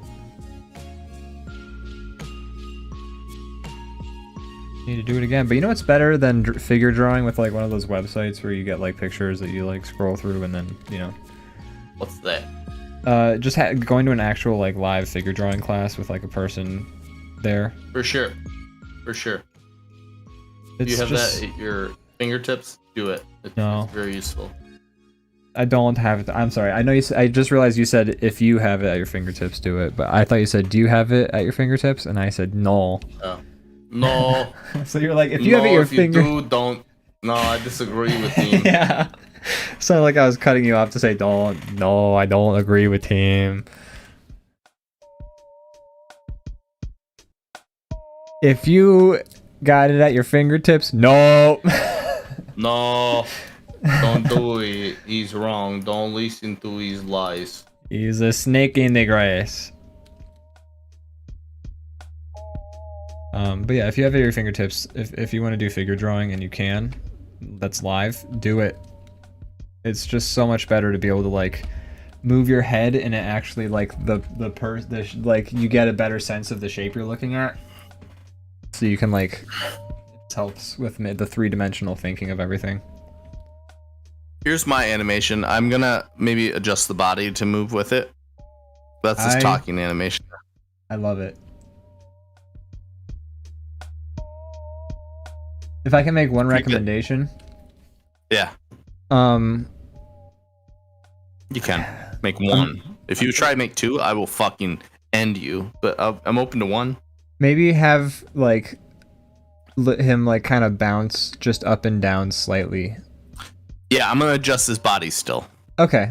Then I have no complaint. Like then that's I've been perfect. working on the head this entire time. The head looks great. The head looks great. His body is going to work with it. Okay. Then That's where I'm at. I'm loving where it's at right now. Oh yeah. Cool. Yeah. No, that looks great. I'm gonna use the bathroom and I'll be back. Alrighty. If you're working on Matt, you're not. He's like cut off. Just something to keep in mind when you're working on stuff. You're like canvas. When I work on my stuff, I should just like adjust. I can't hear you. Okay. I don't know if you're yelling at me or whatever. It's hey Brandon, come back. I should adjust. I do keep forgetting to put what I'm working on in the center of the screen since we're cut in half here. You know what I meant to do is I meant to download a plugin called Scene Transitioner or something like that, or Automatic Scene Transitioner, and I could have set it so that every 10 seconds or so it would switch to the other screen, which would have been, I think, a better solution than this, cutting it in half. I mean, this is fine. I just stylistically I would have liked the other form more. But I just have to keep in mind to keep my I just gotta look at the other screen every so often and just kind of say, oh yeah, let me move my frame.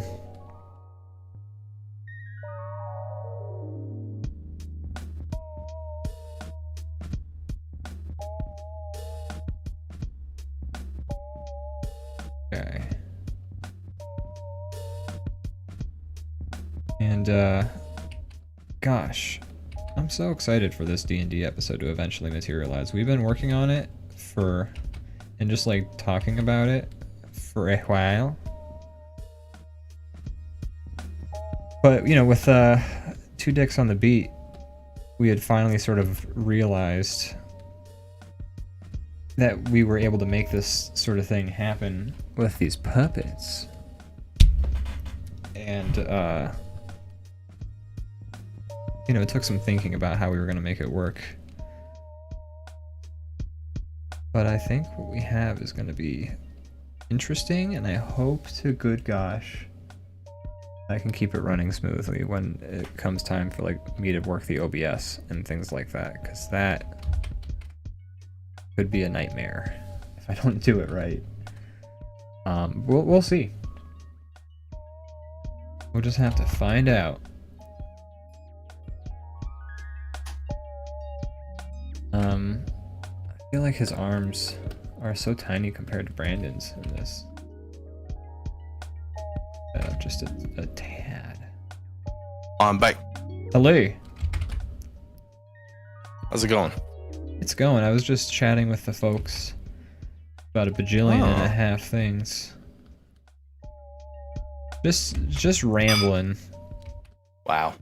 That's what the folks, that's what they want. I don't know what else there is to the show. So it's hard. It's funny how much it gets difficult when one person leaves. Yeah. It's like, oh no, now I'm just here talking. Oh god. Just me and the people. By myself. My greatest fear. Alone, alone, alone, alone.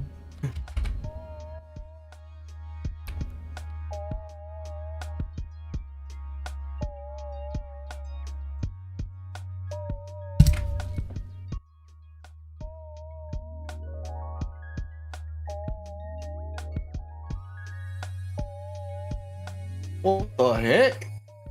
What in the heck? You blatant doing, mate? My God.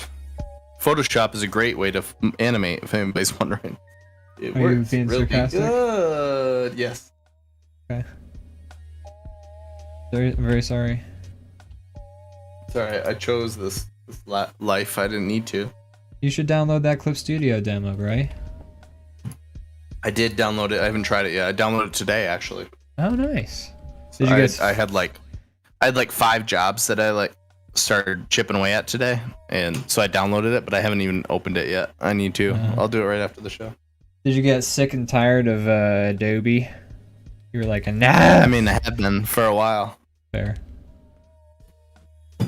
I listened to an episode of the Corridor Crew podcast, which they're like those VFX guys who do like those VFX artists react videos, you know, those ones. And I watched their podcast episode because they were like, the episode was like, we're tired of Adobe, and I was like, I want to hear it. I'm here for it. Right. And it was just those guys saying like, fuck Adobe, like their architecture and the programs is archaic and everything's built on like old ass code. Nothing works. DaVinci is better than After Effects and Premiere. Other programs are better than like the other things that like Clip Studio or that Adobe has to offer. They just like just reamed, but they were also like, you know, here's what Adobe could do if I were like to like try and fix all the problems Adobe's having, like I would do these things, and then like, you know, that would get like goodwill sort of back, but you know, that's not happening right now. No, they don't seem to care too much. Yeah, and now other programs are just coming in like eating their lunch. So it's like, yeah, and they deserve to, because Adobe set was too comfortable for like a decade. They were just like, we're the only thing there is. It's a monopoly. Yeah, exactly. And they should up their game, and I think this will push them to eventually. It just hasn't happened yet.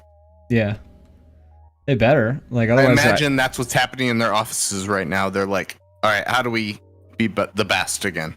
Yeah, I hope so. Because if they're not, they're gonna fucking. That's the end of Adobe if they don't. That's their only existence. They want to stay like the best. They want to be the thing that like businesses require. Or I mean, they do, but they also, I mean, it depends on like if they're smart enough to know that they're losing that title. Like they could be. They have to be. Everybody else knows, right? Like can they be that out of touch? I don't know. YouTube is like fucking out of touch as shit with all their stuff. It seems like every time like YouTubers are talking about like YouTube's policies and things like that, they're like, YouTube fucking sucks, dude, and it gets worse every day. So it's like, I mean, the only difference is that Adobe actually has like competition that's like actually coming for them. Like I don't know like how you could even compete with YouTube. Like what you would do to compete. I'm not sure either. That seems really tough. Like Vimeo is like sort of a competitor, but it's actually just like its own sort of like Vimeo is if you're like a serious like video producer, like VFX artist, like commercial like director, things like that. Like Vimeo is where you show your portfolio and like you get those jobs. So Vimeo actually serves a very different purpose than like YouTube does.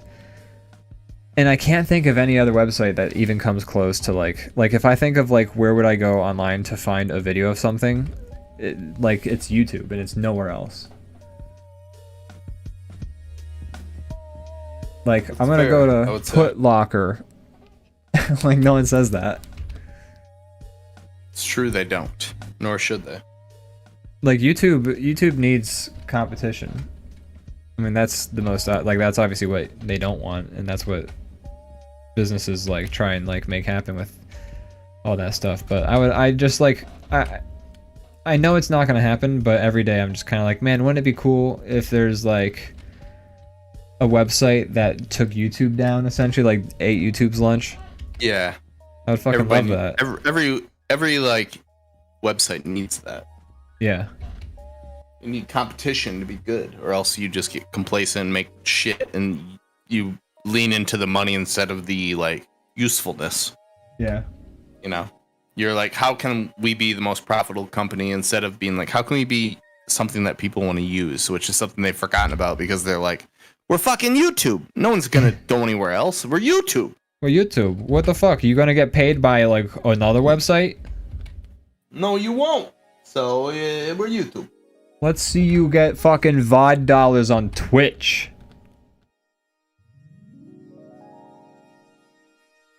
I don't know what happened to my layers, but everything, the opacity got switched to 0, so now everything's just like, if I can go through and manually like. Oh no.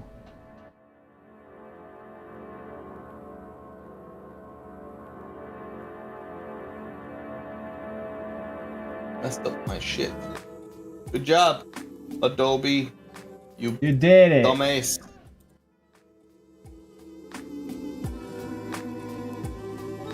Boy, it's really put a halt to my progress, I'll tell you that. I bet. I'm gonna solve it, but I'm annoyed.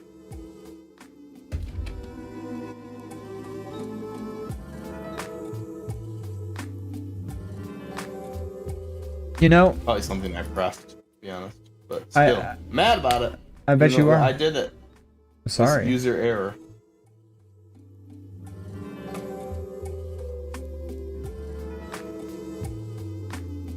To be fair though, I usually don't have that problem with Clip Studio, and I think that I'm looking to leave soon. I'm happy to show you the ropes ASAP. If it works on my new upgrade, then I will switch. But okay. Before it was laggy for some reason. I don't know why. Okay. I think if we can get it to work for you, you'll be so. Draw and the line would skip, and we've been trying for like a year now. Yeah. We couldn't find an answer. Right. But yeah, I'm hoping and I'm praying that we get it to work for you, because I think if you can get it to work, like you'll be so. Dropping thoughts and prayers for me. They've been as useful as others so far, so we'll see what happens. But if we can get it to work for you, I think you'll be like thrilled with how much better of an experience, at least that I found it to be. Like when I switched from Photoshop to Clip Studio, and I think Photoshop's probably improved their drawing mechanism somewhat. But for me, it was like I would make a line in Photoshop, and it would just like I would put the pen down and make the line, and then I would let go, and then wait a split second, and then the line would show up. Like I would see the line after I've drawn it. And like when I switched to Clip Studio, and I made a line, and I saw the line actually draw with it with my pen, I was like, I uninstalled like Photoshop right then and there. I was like, nope, no more. Right. Fucking done. And because it was just such an immediate like difference. Like I like came. It was great. Wow. Sold. If it works for you. I mean, also again, like Photoshop may have improved. Like graphics cards have probably improved, so that like, you know, that's probably not as big of an issue with Photoshop anymore. I don't know. But I think there's a lot of other things about Clip Studio that you will find appealing. And there's like, I wouldn't uninstall Photoshop because there are like special effects that Photoshop does automatically. I've learned to replicate a lot of them with just like tools in Clip Studio, but it's not like if you have access to them with Photoshop, like fucking go for them, you know? Right. Xenud says to me. Xenud says I'll have what he's having. They talk about coming. I'm having Clip Studio, but yeah, if we can get it to work for you though, I think you'll have a good time with it, and I'd be happy to show you the benefits. I think so too. And you can open up Photoshop documents, which I've talked about to you before. But it's such a great feature for you because you don't lose shit, son. That's where all my work exists. That's right.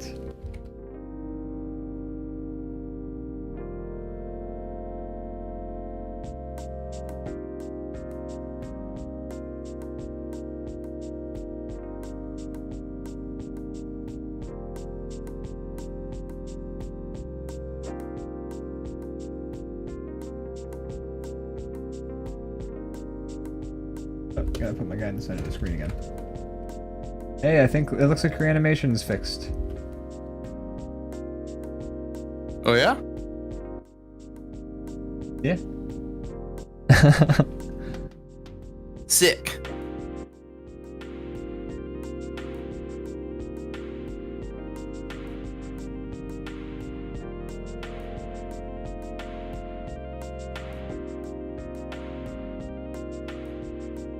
Bah, bah, bah, bah, bah, bah.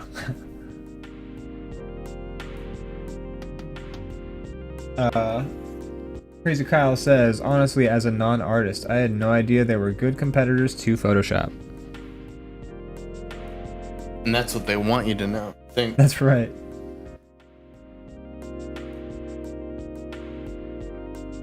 I remember back in the day, I like had conversations with people where they'd be like, yeah, Macintosh computers just run Photoshop and stuff better. And I was like, I mean, that's not true. Yeah. Well, I mean that was what they sold themselves as. Yeah. But I'd be like, I mean, if you get like a baseline computer, yeah, it's not going to run those programs so hot. But if you get like a computer that like you get good parts for it, like it'll run Photoshop better than a lot of those Macs. And folks would just be like, no. No, it's better. Just better. I was told that's better, so I'm pretty sure it's better. I heard it was better in an Apple commercial, so. That's true. They make good commercials, or they did. Yeah. They made infuriating commercials, like those Mac versus PC commercials. Like Mac was such a dickhead. If you knew your shit, you were mad. Also, like Mac was just such a dickhead. He'd be like, well, those commercials were just like so. Those commercials were just very aggressive. Right. Unnecessarily. They were like, hey, if you use a PC, you're a fucking dork verge. Like, you're a fucking virgin, my dude. Like, you're John Huntsman, like, in his worst day. Like, fuck you. It's like they're trying to shame you. Yeah. They were like, the guy would be like, I'm a PC and I just organized my calendar. And then fucking Justin Long would be like, hi, I'm a Mac. I just got laid, smoked weed at a party, did 2 tabs of acid, did a skateboard into a pool, and made a podcast. So. And I'm feeling great. We're back. Officially. We're back? I think so. Huh. Finally.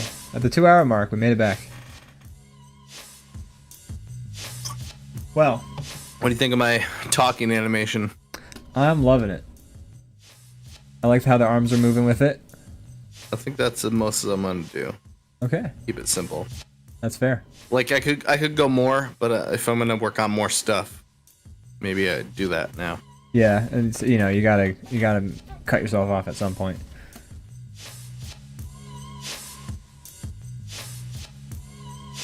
Did I make the other one, or did I just animate it and never send the file? Because like you did make you do have an idle animation done for arms and it's done. It's posted. Yeah, I don't know if it's posted, but you do have one done. That's the part that I'm saying. Like I'll have to reanimate it if I didn't. Oh.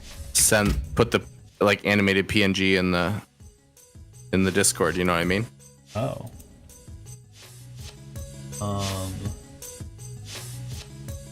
I'm gonna take a peek, find out if I did that or not. I feel like I didn't. It's alright, I can solve. Oh, okay. You were sitting very still. I thought you froze again. Oh no, Ian's. Shit. Guys, his thing's not working, guys. Hello? Hello? Hello? Hello? Hello? Hello? Yeah. He's fucked, guys. If we're sure of anything, it's that he's fucked. Fucking fucked, dude. Alright, enough of that. Enough, sir. Be gone with you. You've done enough. You've caused enough issues. You've caused the racket. I don't think I saved it, so I'm gonna do that. I'm gonna work on that now. Yeah, I went looking and I didn't see it in any of our I'm a dummy. So wait, would you have the talking animation without arms as well? I can make that. Okay. Send that. Make sure you send the talk. Make sure you send the talking animation, and make sure you send the talking animation. One with arms, one without. One without, yeah. Okay, let me do that real quick. It's gonna be a second.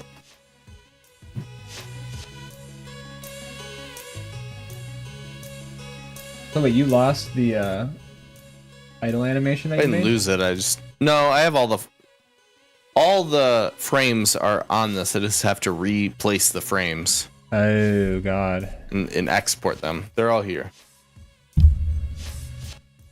Oh, and by the way, Brandon, because I lost connection, I need you to start streaming your webcam again. What if I don't want to? Oh, that's fine. I don't want to pressure you into anything. I want to. With. I want to. This clip was worth the disconnect, Crazy Kyle says, so I'm gonna have to watch it right now. Yeah.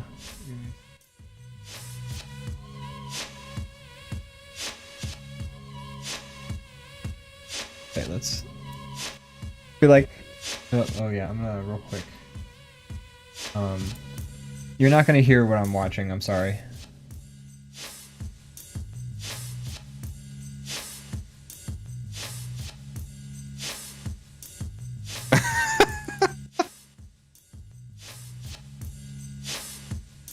It's pretty fun. It's a pretty fun cut. Alright. Let's see here. It's a pretty good cut, yeah. I'm feeling great. No one cares how I feel. It just like went away. Yeah, yeah. No one gives a fuck, Brandon. Oh God. No. Yeah. My brand.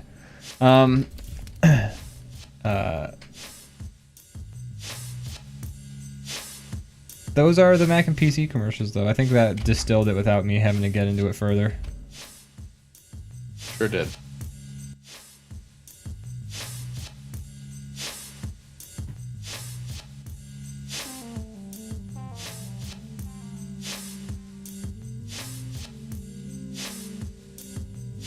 Ooh, classic song.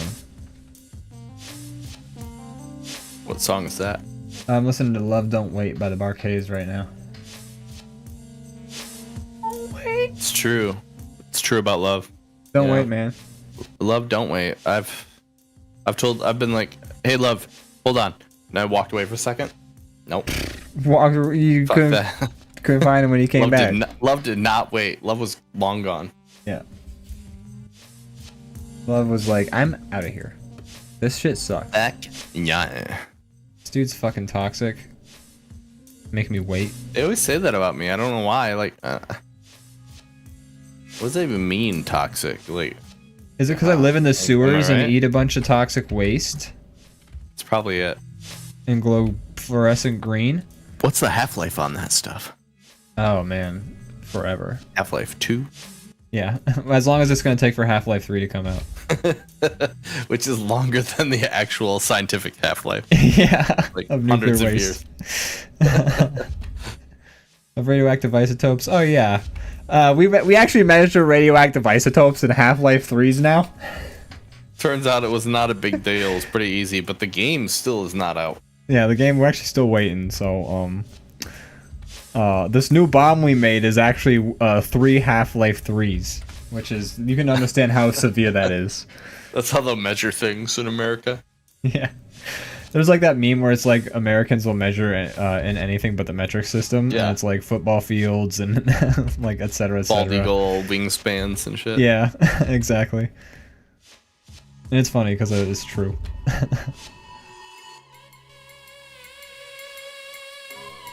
Yeah, it's about 5 of these. And when I do anatomy, I measure with 7 heads. That's the way to do it, if you ask me. That's the way you do it.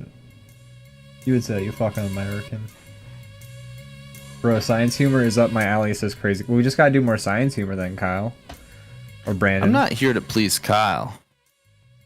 No. If that's what the show becomes, then I'm out of here. I'm not sure. Like, between Crazy Kyle and Leviathan Den, like, they're kind of our biggest sponsors.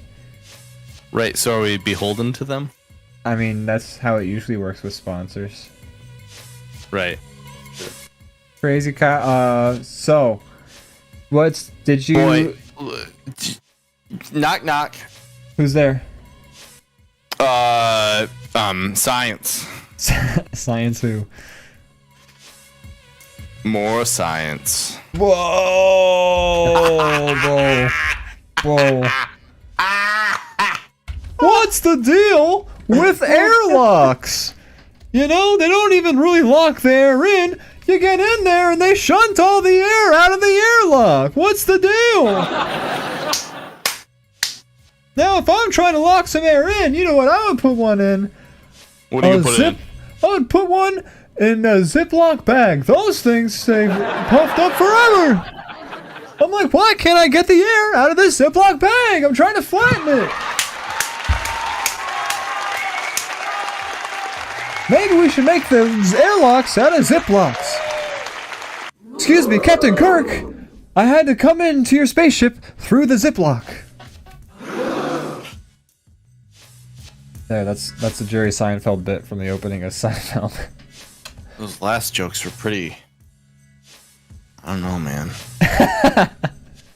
That's pretty rough stuff. I don't know if I can fly with general audiences.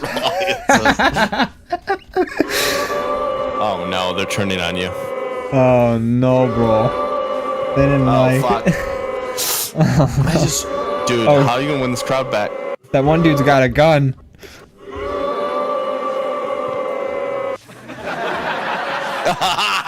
Oh, they're good. They're back. Okay, they love you again. Oh, okay. Oh man, they're fickle. They're a fickle bunch. The audience is a fickle one. There's a saying about the crowd being fickle. But if you want me to remember, you can go fuck yourself. Oh no, one of the audience members fell into the pit we have. Oh no. Shit. Well, that's a lawsuit. Crazy Kyle says we'll have to deal with that off air. Yeah. Crazy Kyle says, dude, did you hear the guy who worked at the calendar store got fired today? He took a day off. If I could zoom in on our faces right now, I would.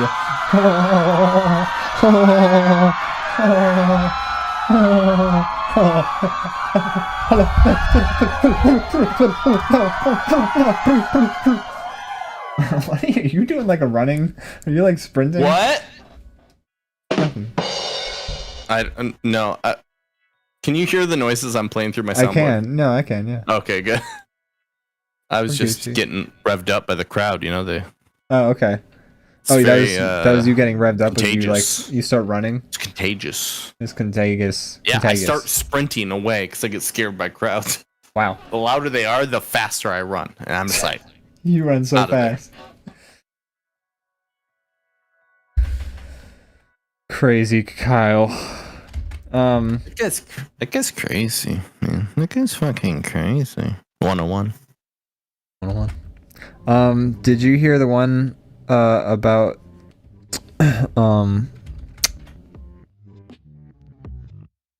the atom? Atom who? The atom that makes up our bodies. That one atom that we're made of? No, just the concept. Are you talking about Adam and Eve from the Bible? Because yes, I've heard about that one, and no, I don't believe. I believe. I reflect on it often. I reflect on it all the time. I think about how I was made from an Adam. I only believe in Adam and Steve. I don't believe in Adam and Eve. I only believe in Adam and Steve. Yeah, that's fair. Steve shouldn't have fucking eaten that apple. Yeah. Steve. Come on, Steve. Steve. Here's the thing: what people don't get about Steve was, Adam and Eve were swingers.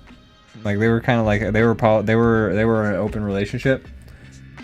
Right. Steve just got into the mix.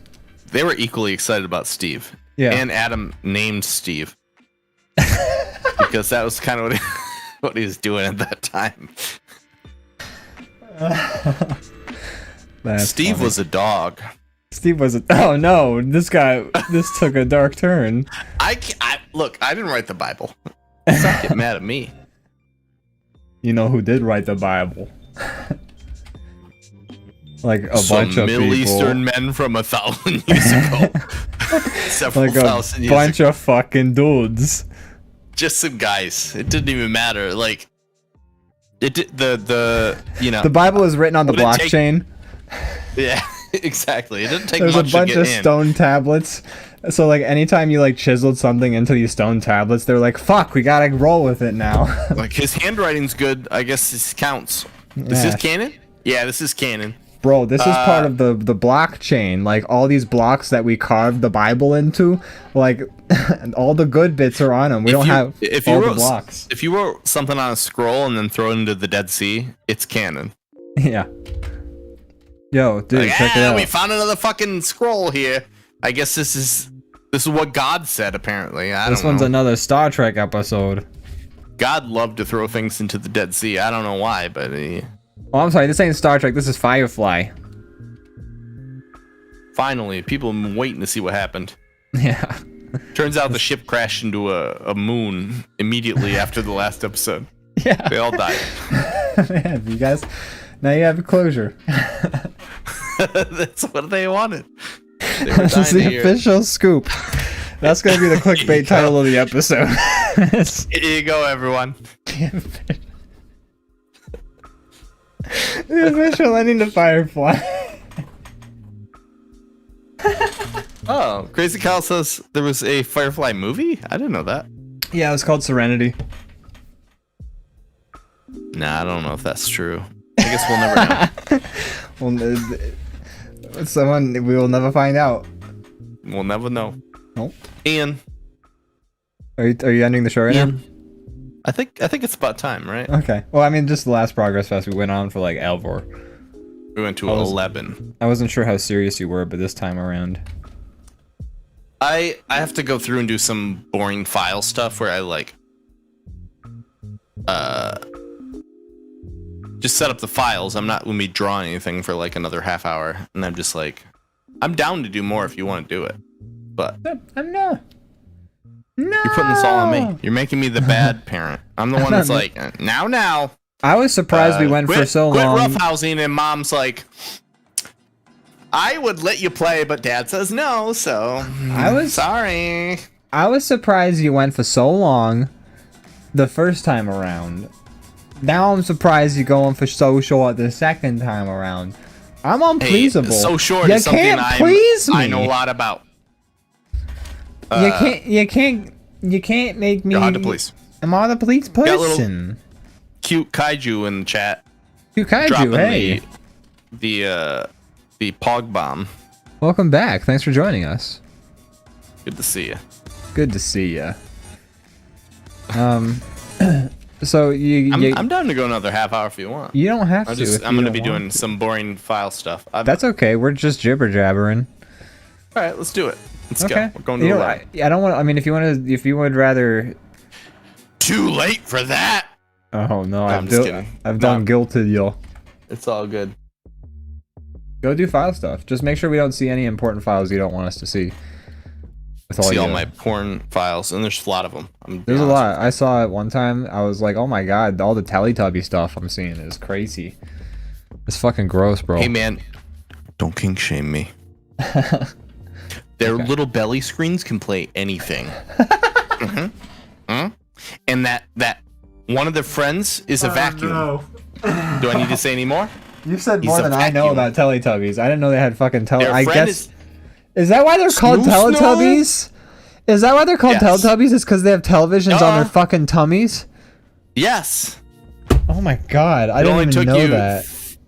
25 years to grasp that. I didn't know they had screens on their fucking tummies.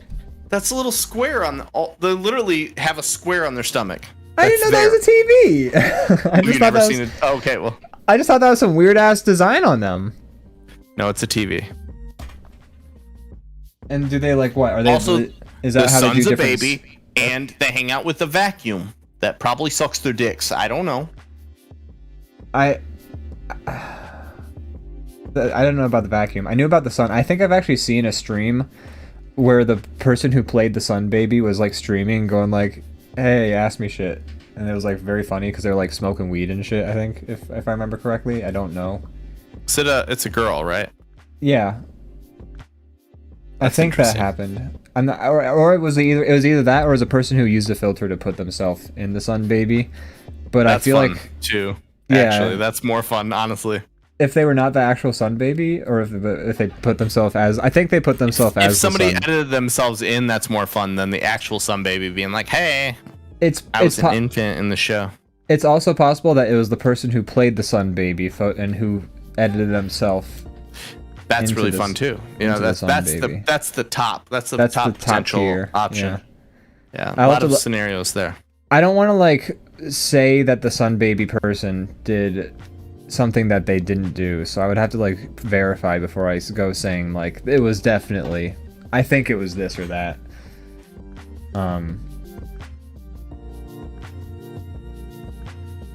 How did? Uh-oh. Oh wait, you're still here. What's the matter?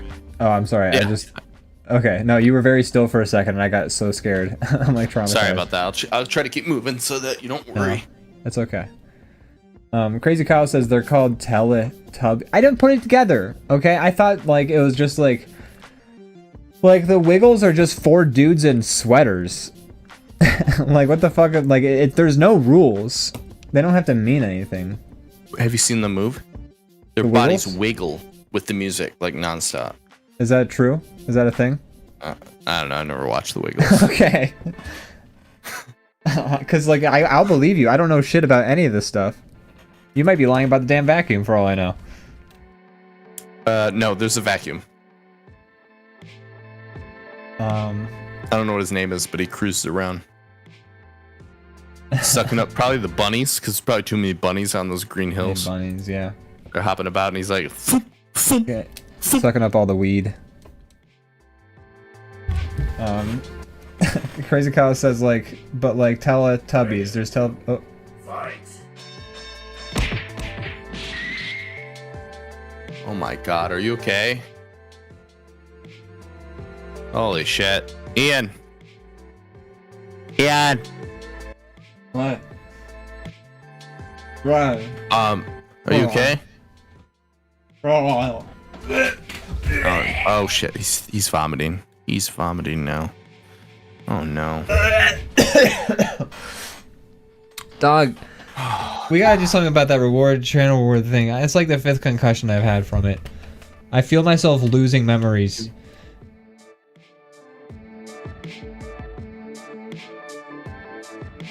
I don't know. Yeah, we should get rid of that.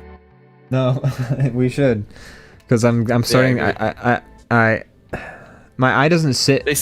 I think they say after the first concussion, the rest are like they don't count. They don't really matter. They don't. Oh. I hope that's true. It's just you like just have to go through. It's like chicken pox. You have to go through one, and then the other ones don't count. Okay. It's just okay. So like my eye, it doesn't sit still anymore. I think the orbital, whatever. Right. It looks kind of gray too. Your eye looks kind of gray. Oh no. That's not good. But I think that's just what happens when you turn 30. You know, I think I did start to notice that not too long ago, like around that time. You get a gray eye. Yeah. When you turn 61, your second eye turns gray and match the first one, I think. Yeah. That sounds right. Mm-hmm. I'm 30.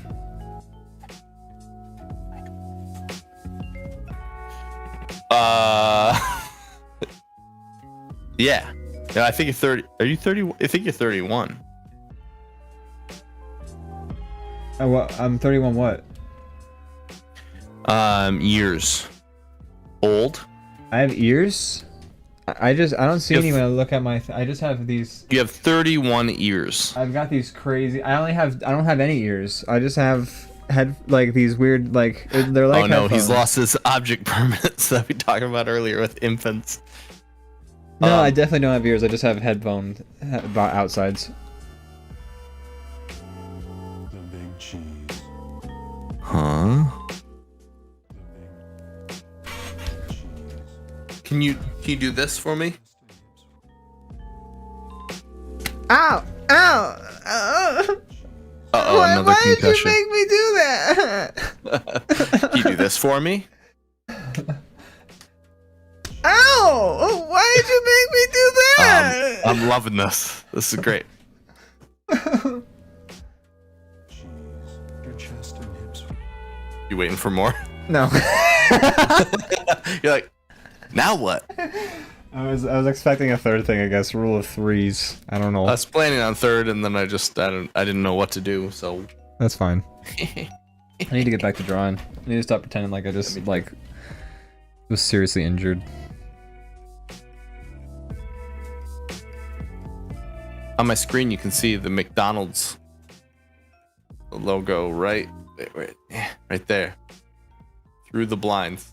Oh yeah. Is it rotating or is it just standing still? It stands still, but it's the arches, all right.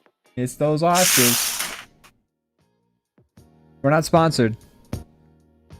Yeah, let me get rid of that. No, just kidding. No McDonald's, eh? No McDonald's there. Look away. Don't mind the golden nothing. arches behind the blinds, the What? Venetian blinds. I'll come to your house. I'll sort you out. Kyle says full names on the stream. Mickey D's arch in the back, fully doxed. Yeah, you could find me pretty easily. Yeah, that's true. Like if you were like, I know he lives in Grand Rapids. He lives near McDonald's. Like you can narrow it down. That's actually, you really just gave yourself away there. Kyle, Grand Rapids I'm is challenging tiny. you. I think there's like Find me, Kyle. There's like one Kyle, McDonald's. Find me. There's a few. There's several, but it wouldn't be hard to track me down. It's I don't alright. think Nobody either of wants to us murder me. Well, not yet. Kyle, but... don't clip that. You're gonna clip that? Oh no. I don't want people to swat me, even though it'd be fun to like have some people come over. I wish I'm people lonely. would swat me, then I'd know that the police at least care. I wish some friends would bust in through my windows. Oh well. And shoot my dog. Oh no. I need to go hide my kitties.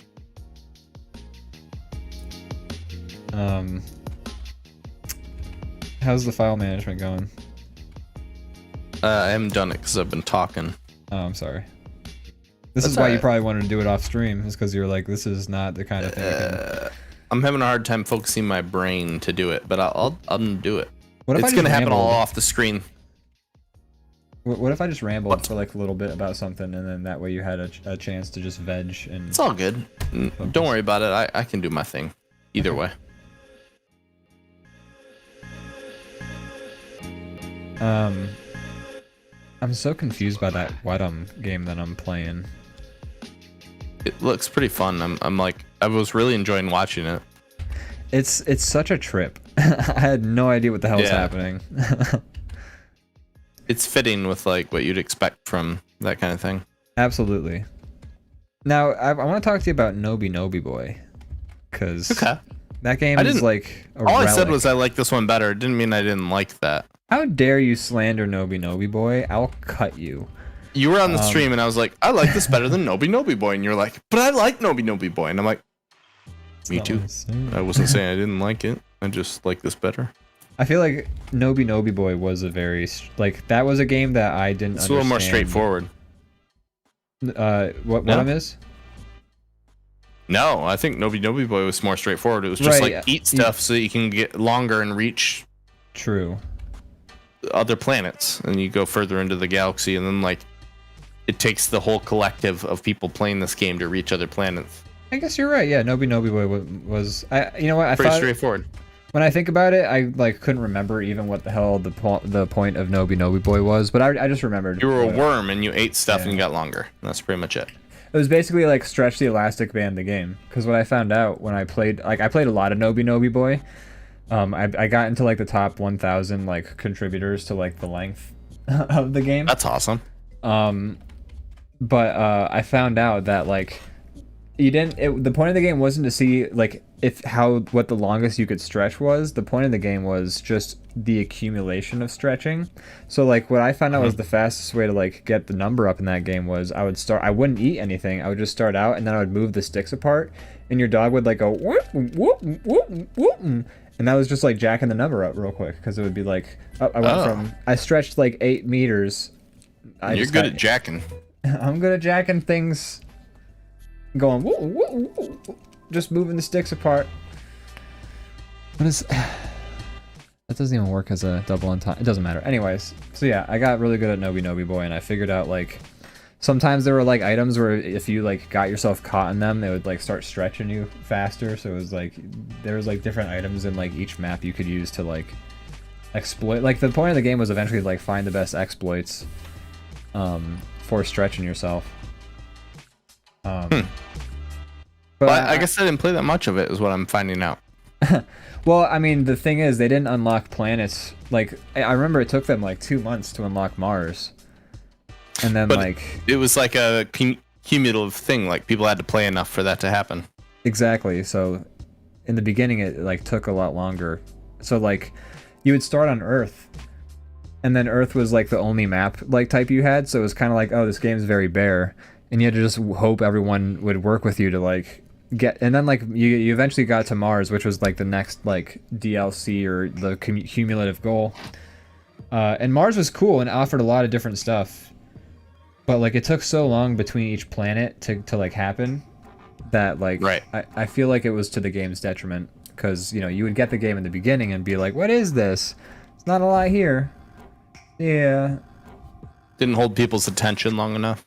Yeah, because it was also like a very like a game like that where it's like people have to be like adding a cumulative score. I feel like the gameplay loop has to be really solid, but the gameplay loop of Nobi Nobi Boy was you get plopped into a world, now stretch the elastic band. Right, and you didn't really unlock that much more when you reach a new planet. Yeah, I mean, some of the planets felt a lot more substantial than the others. Like I remember Mars was vastly different from Earth because there was like a bunch of really weird shit and like new music, and then like Jupiter was after Mars, and Jupiter didn't feel very different at all. It just felt like gray Mars. Right. Maybe not Jupiter. It's hard to keep people's attention when you have to wait months to reach the next level. Yeah. And it doesn't matter how much you play. You could play, 1,000 hours, and that wouldn't be enough to push the meter. Like you need the whole collective of people playing the game. Yeah, you need like 1,000 hours from like 1,000 people at least. And yeah, you just gotta be patient, and that doesn't necessarily work for everyone to keep them playing a game. Yeah, especially because the game is also like Wadum was very like Wadum hasn't like said shit for the most part. Like sometimes they'll tell you like, hey, you got to do this for this mission, and I'm like, thank God. But a lot of times the game is just like, okay, some shit's happening, wacky stuff, figure it out. Right. And then, like, that's how Nobi Nobi Boy felt like almost the whole time, I feel like. Yeah, I agree. I'm gonna use the bathroom real quick. I'll be right back. You're on your own again, is what I'm saying. I was actually gonna go to the bathroom too, so I'm just gonna do a be right back screen, I feel like. That seems like the answer. Alright, well, let's do it!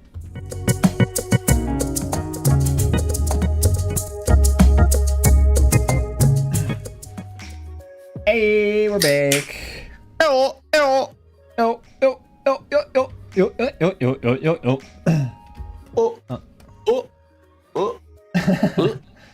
I don't know. It's all messed up. I'm loving the use you're getting out of that camera, though. You're getting much more than I ever I'm would. trying to use it. I'm glad, I'm because trying to make use of it. I would set it up and I would Try to give forget. the people what they want. I would set it and forget Set it and forget it. We're voguing. You say we're. I wasn't voguing. You were kind of voguing I with the didn't vogue. camera. In my opinion, you were voguing with the camera. Thought you had to use your hand to do the voguing. Well, you do, but like the hand is like the camera like frame, like, and this is Right, it's the like, hands represent a frame. I understand that. Yeah, so like when you're switching cameras, I imagine that's like the hand switch. Even though the hand is actually just boxing out the whole frame, it still was reminiscent. Do you guys get M43 in Pennsylvania? No, fireworks aren't super legal in Pennsylvania. We only get really like the sparklers and snakes.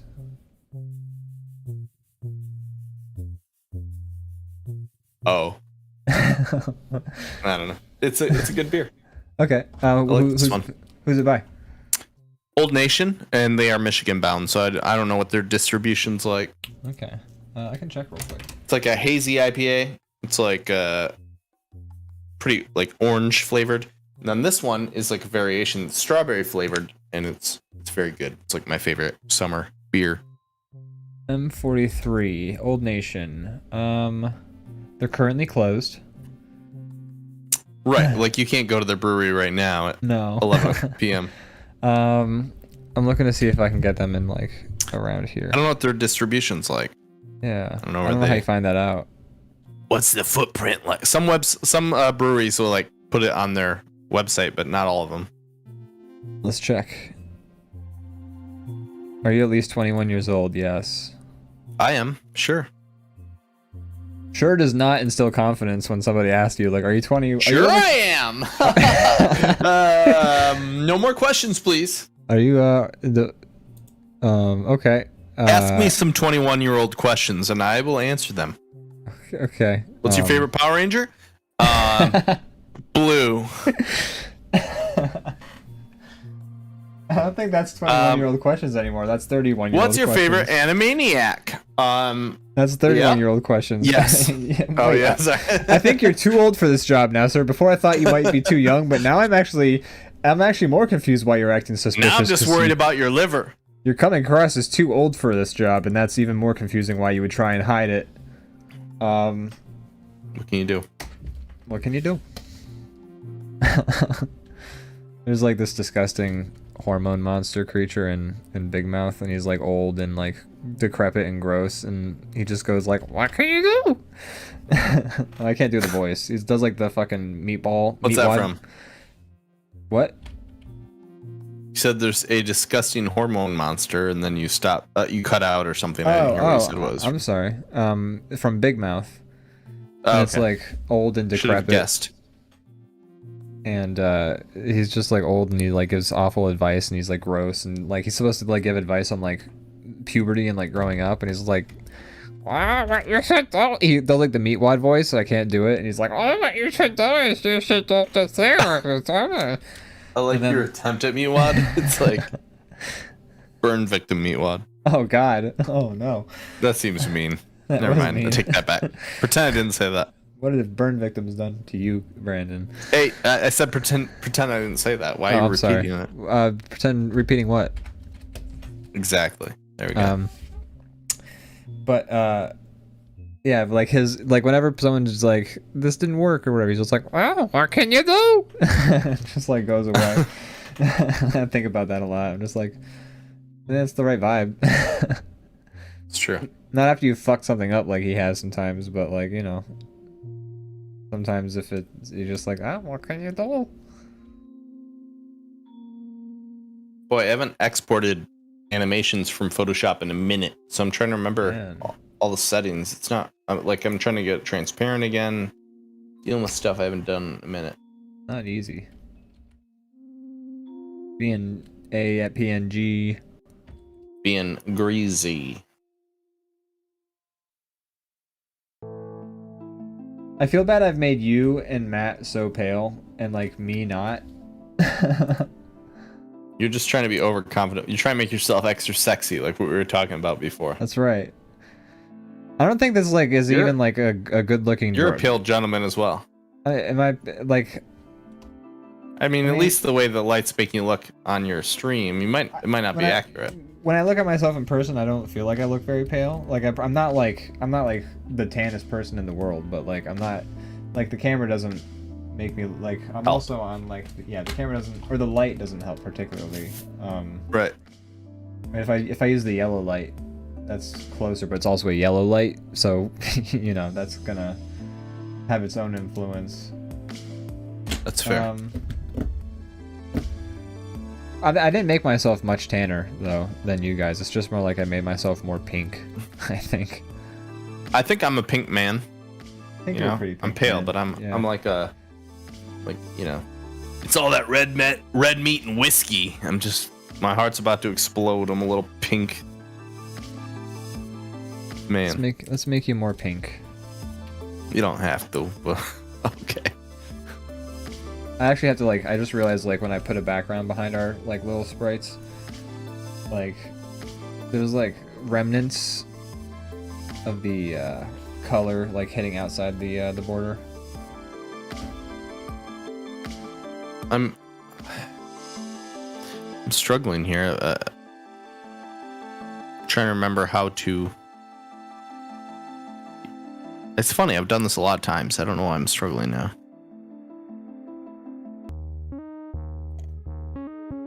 I haven't made an animation in a second. Well, now is your time to pick up the pieces. Get back on that horse.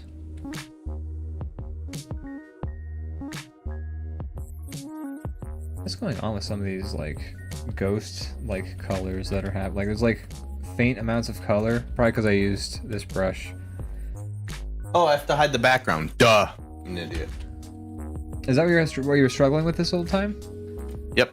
I could have Tell told you that if I had known. Yeah, I'm just a dang old stupid. You know? You dang old stupid.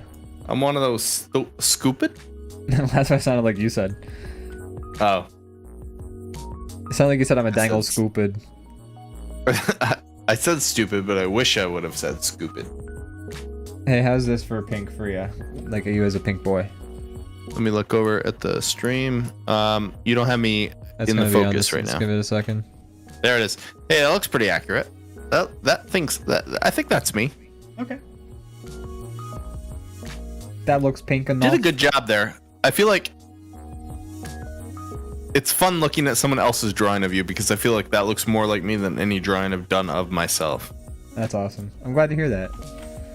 I had a really great compliment one time when I was at a party. I think I've told the story on the stream before, but I'm gonna say it anyway, Kyle. You can't stop me. That's an inside joke that only Kyle will get. But Don't worry about that guy. Yeah, fuck him. But I was at a party with like a bunch of artists who were also musicians. And for 4th of July, we were like watching Independence Day, the movie, and like making music in the back. But like we would also like they like since they were like also artists, they would like work on art and stuff too. So it was like this kind of like cool art party collective thingy, which was very cool. But anyways, I started doing like that. If you folks scroll down, there's the driver's license photo of me and Brandon, and I started drawing the driver's license photo of me that you see down there. And there was a girl at the party, and she looked at the photo or the drawing, and she was like, "Wow, that drawing looks more like you than you do." I was like, Whoa. That's a good compliment. I love that. I want to hear that about me. I was like, I will carry that with me to my grave. Attractive girl who just told me that. It's funny how a good compliment can just sticks with a person for the rest of their existence. Even when you're like 90 and decrepit, you're gonna be like thinking about that one time 80 years ago when somebody said something nice to you. So I always take that into account when I try to say nice things to people. Yeah. Not like I'm trying to just like blow smoke up their butt and like make, I'm not trying to like make empty like compliments, but like when I actually think something's cool, I try to tell people because I think it's very nice to hear that stuff. I think everybody loves it, and it will like you'll be riding high on a good compliment for a month, yeah, or forever, honestly. Do you want to know when I got that compliment? I got that compliment July 4th, 2020. It doesn't matter when you got it. Like it's not like no, but I'm saying that's how long I've held on to it. It's long ago. I've held on to it that long. That's how much that compliment meant to me. It's a good one. I like that's that. Why if you can give people a good compliment, give it to them. Yeah, do it. Don't hold back. Especially strangers. It means a lot. It's going to sound weird to say this, but I feel like compliments mean a lot more if you get it from a complete rando. Like, in person. Yeah. If you get it from your best friend in the world, you're like, you're just saying that. Yeah. But if you get it from a stranger, you're like, oh shit, they didn't have to do that, and they did. So they must mean it. If you see somebody putting themselves out there, doing their thing, and you like it, tell them. Crazy Kyle says, I wish I knew what a compliment was. Let's give him a compliment real quick. Let me think of one. Kyle, when you speak, I don't totally want to blow my brains out. That's... okay, Kyle.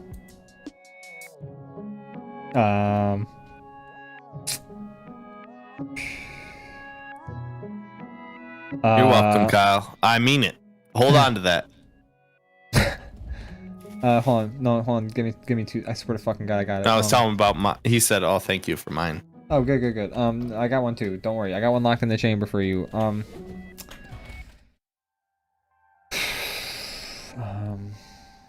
damn it. I had one. Come on, man. Just make something up. I like your username. Fuck, he's gonna know you're lying. That's not a good one. I think I sold it. Okay, and there's no way he can know. Yeah, maybe he'll buy it. There's absolutely he's dumb no enough way to maybe think that's a real thing. There's no way he can know I'm being insincere.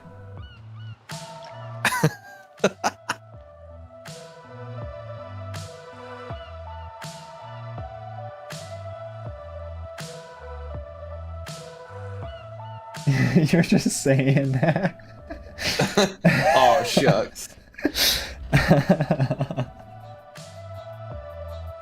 No, out of all the 101 Crazy Kyles, you're the best.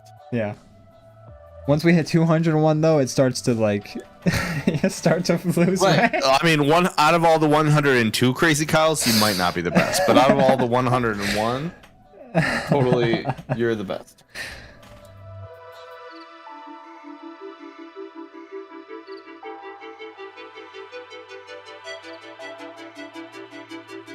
Have we ever had Crazy Kyle on the show, actually? I don't know. I feel like he's talked, but didn't draw. I don't know. I could be wrong. He'll be the one to answer that. Yeah. He would know.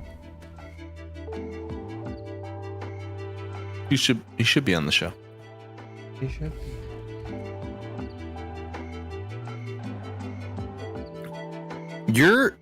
Your like screen is, you have not kept the stuff you're working on the screen. It's always just like a I always corner. work off center. I don't know why. Like it's always. You know what's funny is I've been working either to the left or to the right of what has been on the screen, but it's never in the center. I know I'm wearing it right now, but you nailed the shirt color because I wear a lot of blue. I tried to make our wardrobes very accurate to what I. You did. That's like 90% of what I wear right there. I got a lot of reference from editing that Resident Evil video. Yeah, you got to get a real sample size. Yeah, and then for me, obviously, hold on. Obviously, it's gonna be a hoodie because I'm wearing one right now. I get cold a lot. And then for Matt, you're a chilly boy. I'm a chilly boy. I'm thin. And that's why I got Matt in. I have insulation.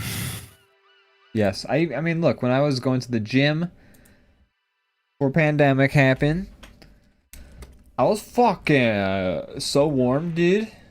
From all You're the rich, muscle.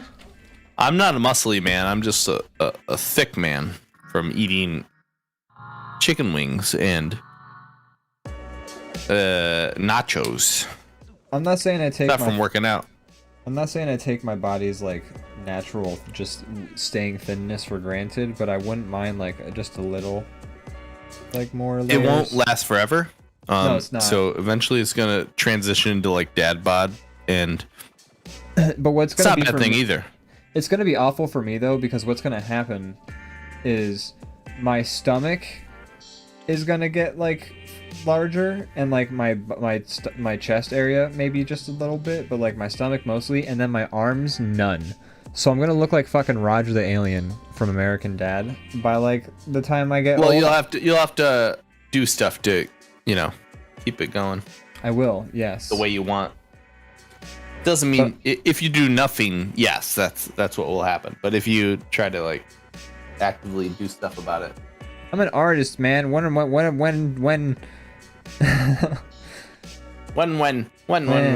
need to go back to a place that has a gym nearby and start going to that gym. yeah, dude, the best shape I was ever in was when I was still at my like community college, and I was taking for some reason their like basics required one like physical class. You could have done like any kind of weird shit, but like one of, you know, they required something that was like health like thing. Yeah. And so I just took like general like wellness, and it was like a lot of working out and like doing like jogging and stretching, and there was a gym that you got access to, and that was the best shape I was ever in. Like, Yeah. I was, also because I was in that class, like I when I was in community college, I was just trying to like, I had to work at the same time, so I was like trying to fit all my classes into a day or two so I could work the rest of the week. Yeah. Well, I got my associates, and so I would have a lot of gaps because I'm just trying to pack everything into like 2 days. So like it doesn't fit together like a puzzle. There's gaps because you just don't get a perfect schedule. Yeah. So there was a gym available to me, and I would just like use it every day. And I was like the most fit I've ever been. And that's long gone now. Yeah.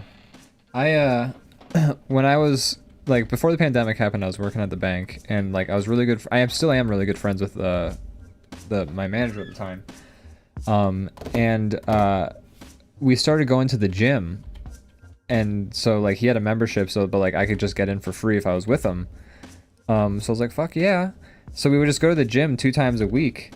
And I would like bike to work, and I would bike to the gym, and then I'll bike home from the gym. So like that was my leg day. Like every day was my leg day. And then like when we were going to the gym, I would work out my upper body, and like my fucking legs were great.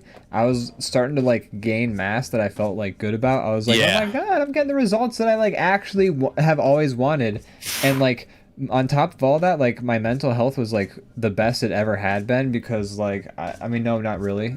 Actually, that's not true at all. But it would have been a lot worse had I'd been through a lot of shit very recently at that like kind of point in time. But my mental health would have been a lot worse had I not been going to the gym. So I'm thankful for that. Yeah, you were pretty buff at that time. I remember you being like, got abs, all that. I hate them. I was doing the shit. And then and like I was like, whenever we'd go to the gym, we'd go either across the street to the Applebee's and like just order fucking burgers, or he would like cook food in like his air fryer that was like more healthy. So like we'd go to the gym, and then we'd eat like the protein that you need to get the muscle back. And also I just love eating food, so that part was fucking dope. I love eating food. It's my favorite. I fucking love That's eating why food. I'm not in shape right now. And yeah, I just I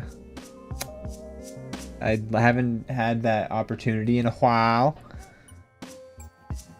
and I miss it. I missed all of it. I missed the working out. I enjoyed it. I enjoyed the feeling I got from a good workout. Yeah, that's fair. I have a lot of that. I also get that feeling, and I have the stuff to do it. I have like workout equipment. I keep buying it, thinking like, "Oh, Crazy Kyle says you're a shape, Brandon. You're definitely a shape." Oh my god.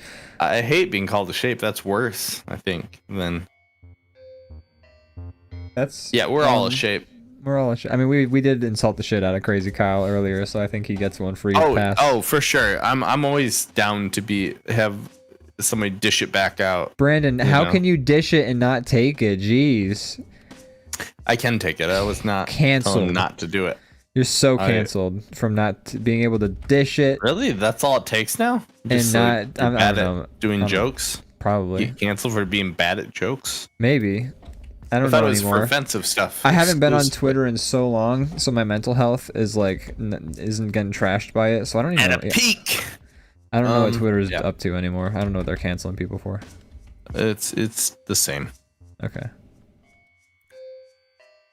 Ian. Brandon. What? Wrong button. What do you have anything to plug? Pitch? And check out our D&D episode whenever we do it. Look at there. I just like that transition. That's new, right? That was by accident because I pressed the be right back button.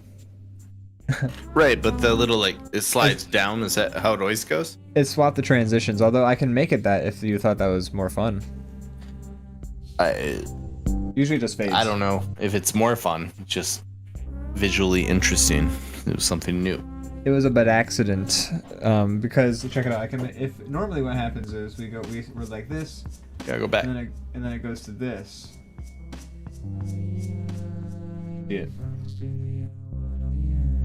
And then what happens is if I press be right back by accident, and I press the outro button. Oh no. I gotta do this. Kyle's not a fan of a peek behind the curtain. Okay, so normally it's like a gradual transition. Yeah, just to the new color. That's not bad either. Because I feel like it fits the sort of Brandon. Yeah, and also the colors are such a drastic change that I think the gradual thing is better. Okay. But yeah, Brandon. Make sure they watch the D&D stream. When it happens, we don't know when that is yet. Try. But make sure you talk to Matt about it so that he knows that we're getting really serious about it. This week. I sent him some of the animations and he was like, hell yeah, but that doesn't really mean much of anything.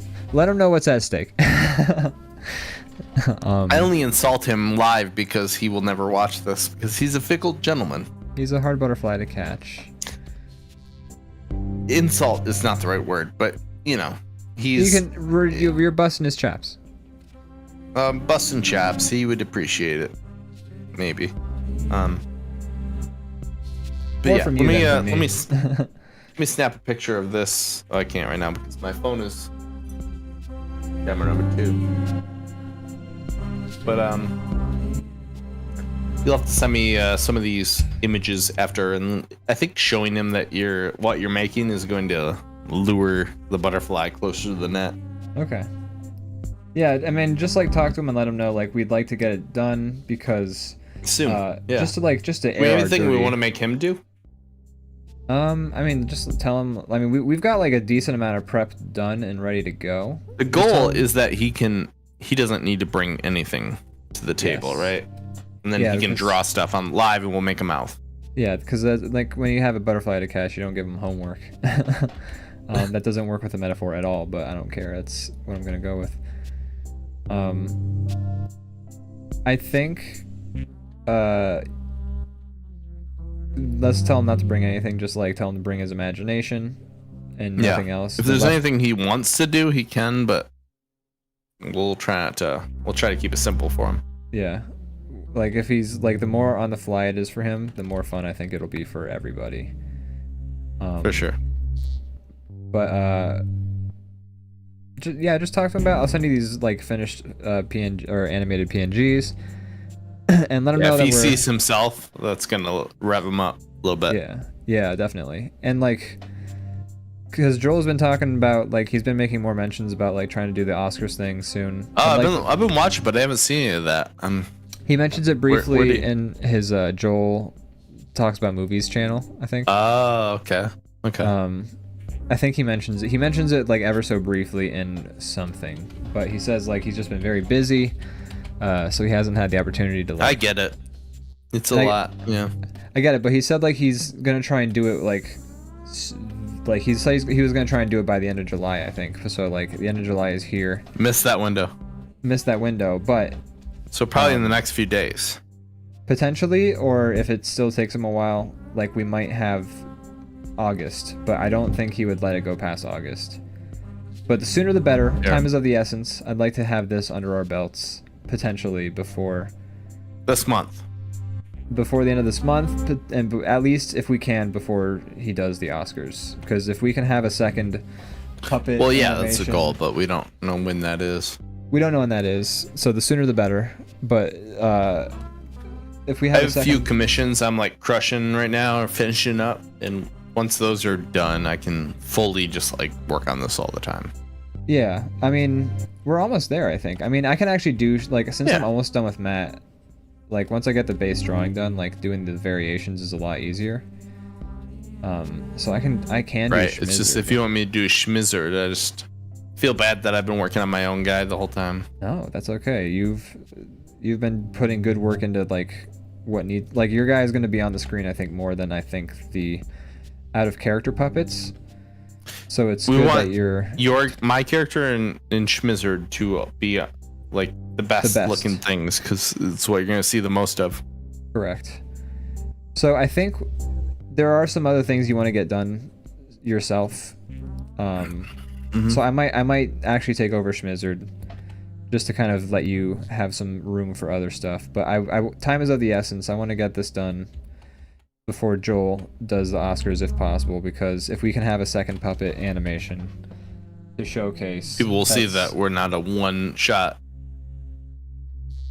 thing. Exactly. So One trick pony. That's like the driving force, I think, behind my. Everyone hates the one trick pony. When you see a one trick pony, you're like, fuck you. Like, do another trick. And they're like, that's the only one I know. And you're like, oh, this "You fucking are so horse can do a shitty. kick flips. This pony fucking sucks. It does only one trick. Like, hey, can you like even just like fucking like stomp your hoof or nothing?" And he's like, "Nope, sorry, I only do one trick." And you're like, "Ew, turn this fucking pony to glue. I hate this guy. This guy sucks." Yo, this horse only does kick flips. This horse only does McVarials. I'm fucking tired of these one trick ponies. They gotta learn how to do more tricks. Yeah, like seriously, like I have to go to work every day. I have to learn more tricks, and you know, like why should I have compassion for you? You fucking pony only doing one trick. I'm gonna start trying to think of horse-related skateboard puns. Bucky Bronco Lassick.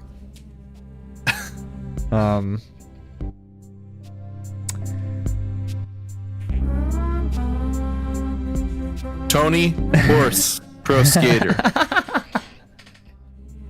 Tony Horse is the fucking laziest but funniest pun that you could possibly do for that.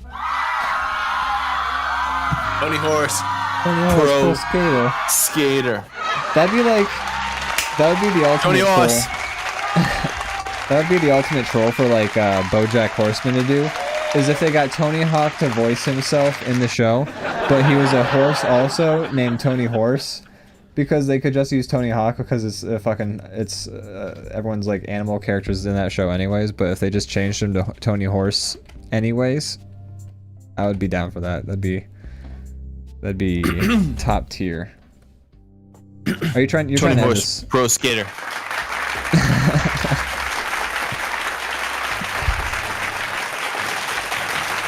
Clap. Those aren't people clapping, those are hoofs. Tony Horse Pro Skater. Oh, sorry. Did I cross the line?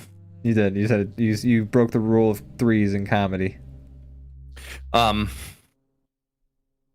don't know, I just gotta tone it down. I guess like Tony Horse, Pro Skater. No. Oh god, I've lost them.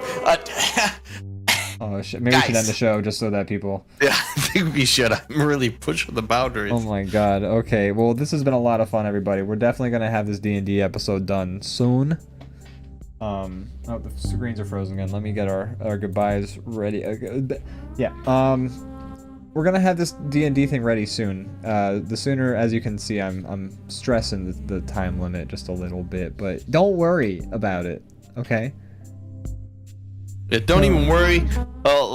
Just like how Tony Horse Pro Skater doesn't worry about hitting the half pipe. Oh hey, I want him back. Let's end on a high note. Thank you. Drop the mic. Goodbye, everybody. Thank you, and especially thank you. I press. Is that it? There it is. I was trying to have that button. Now it's awkward. The fade out was supposed to happen much sooner. Are we still there? We're still live.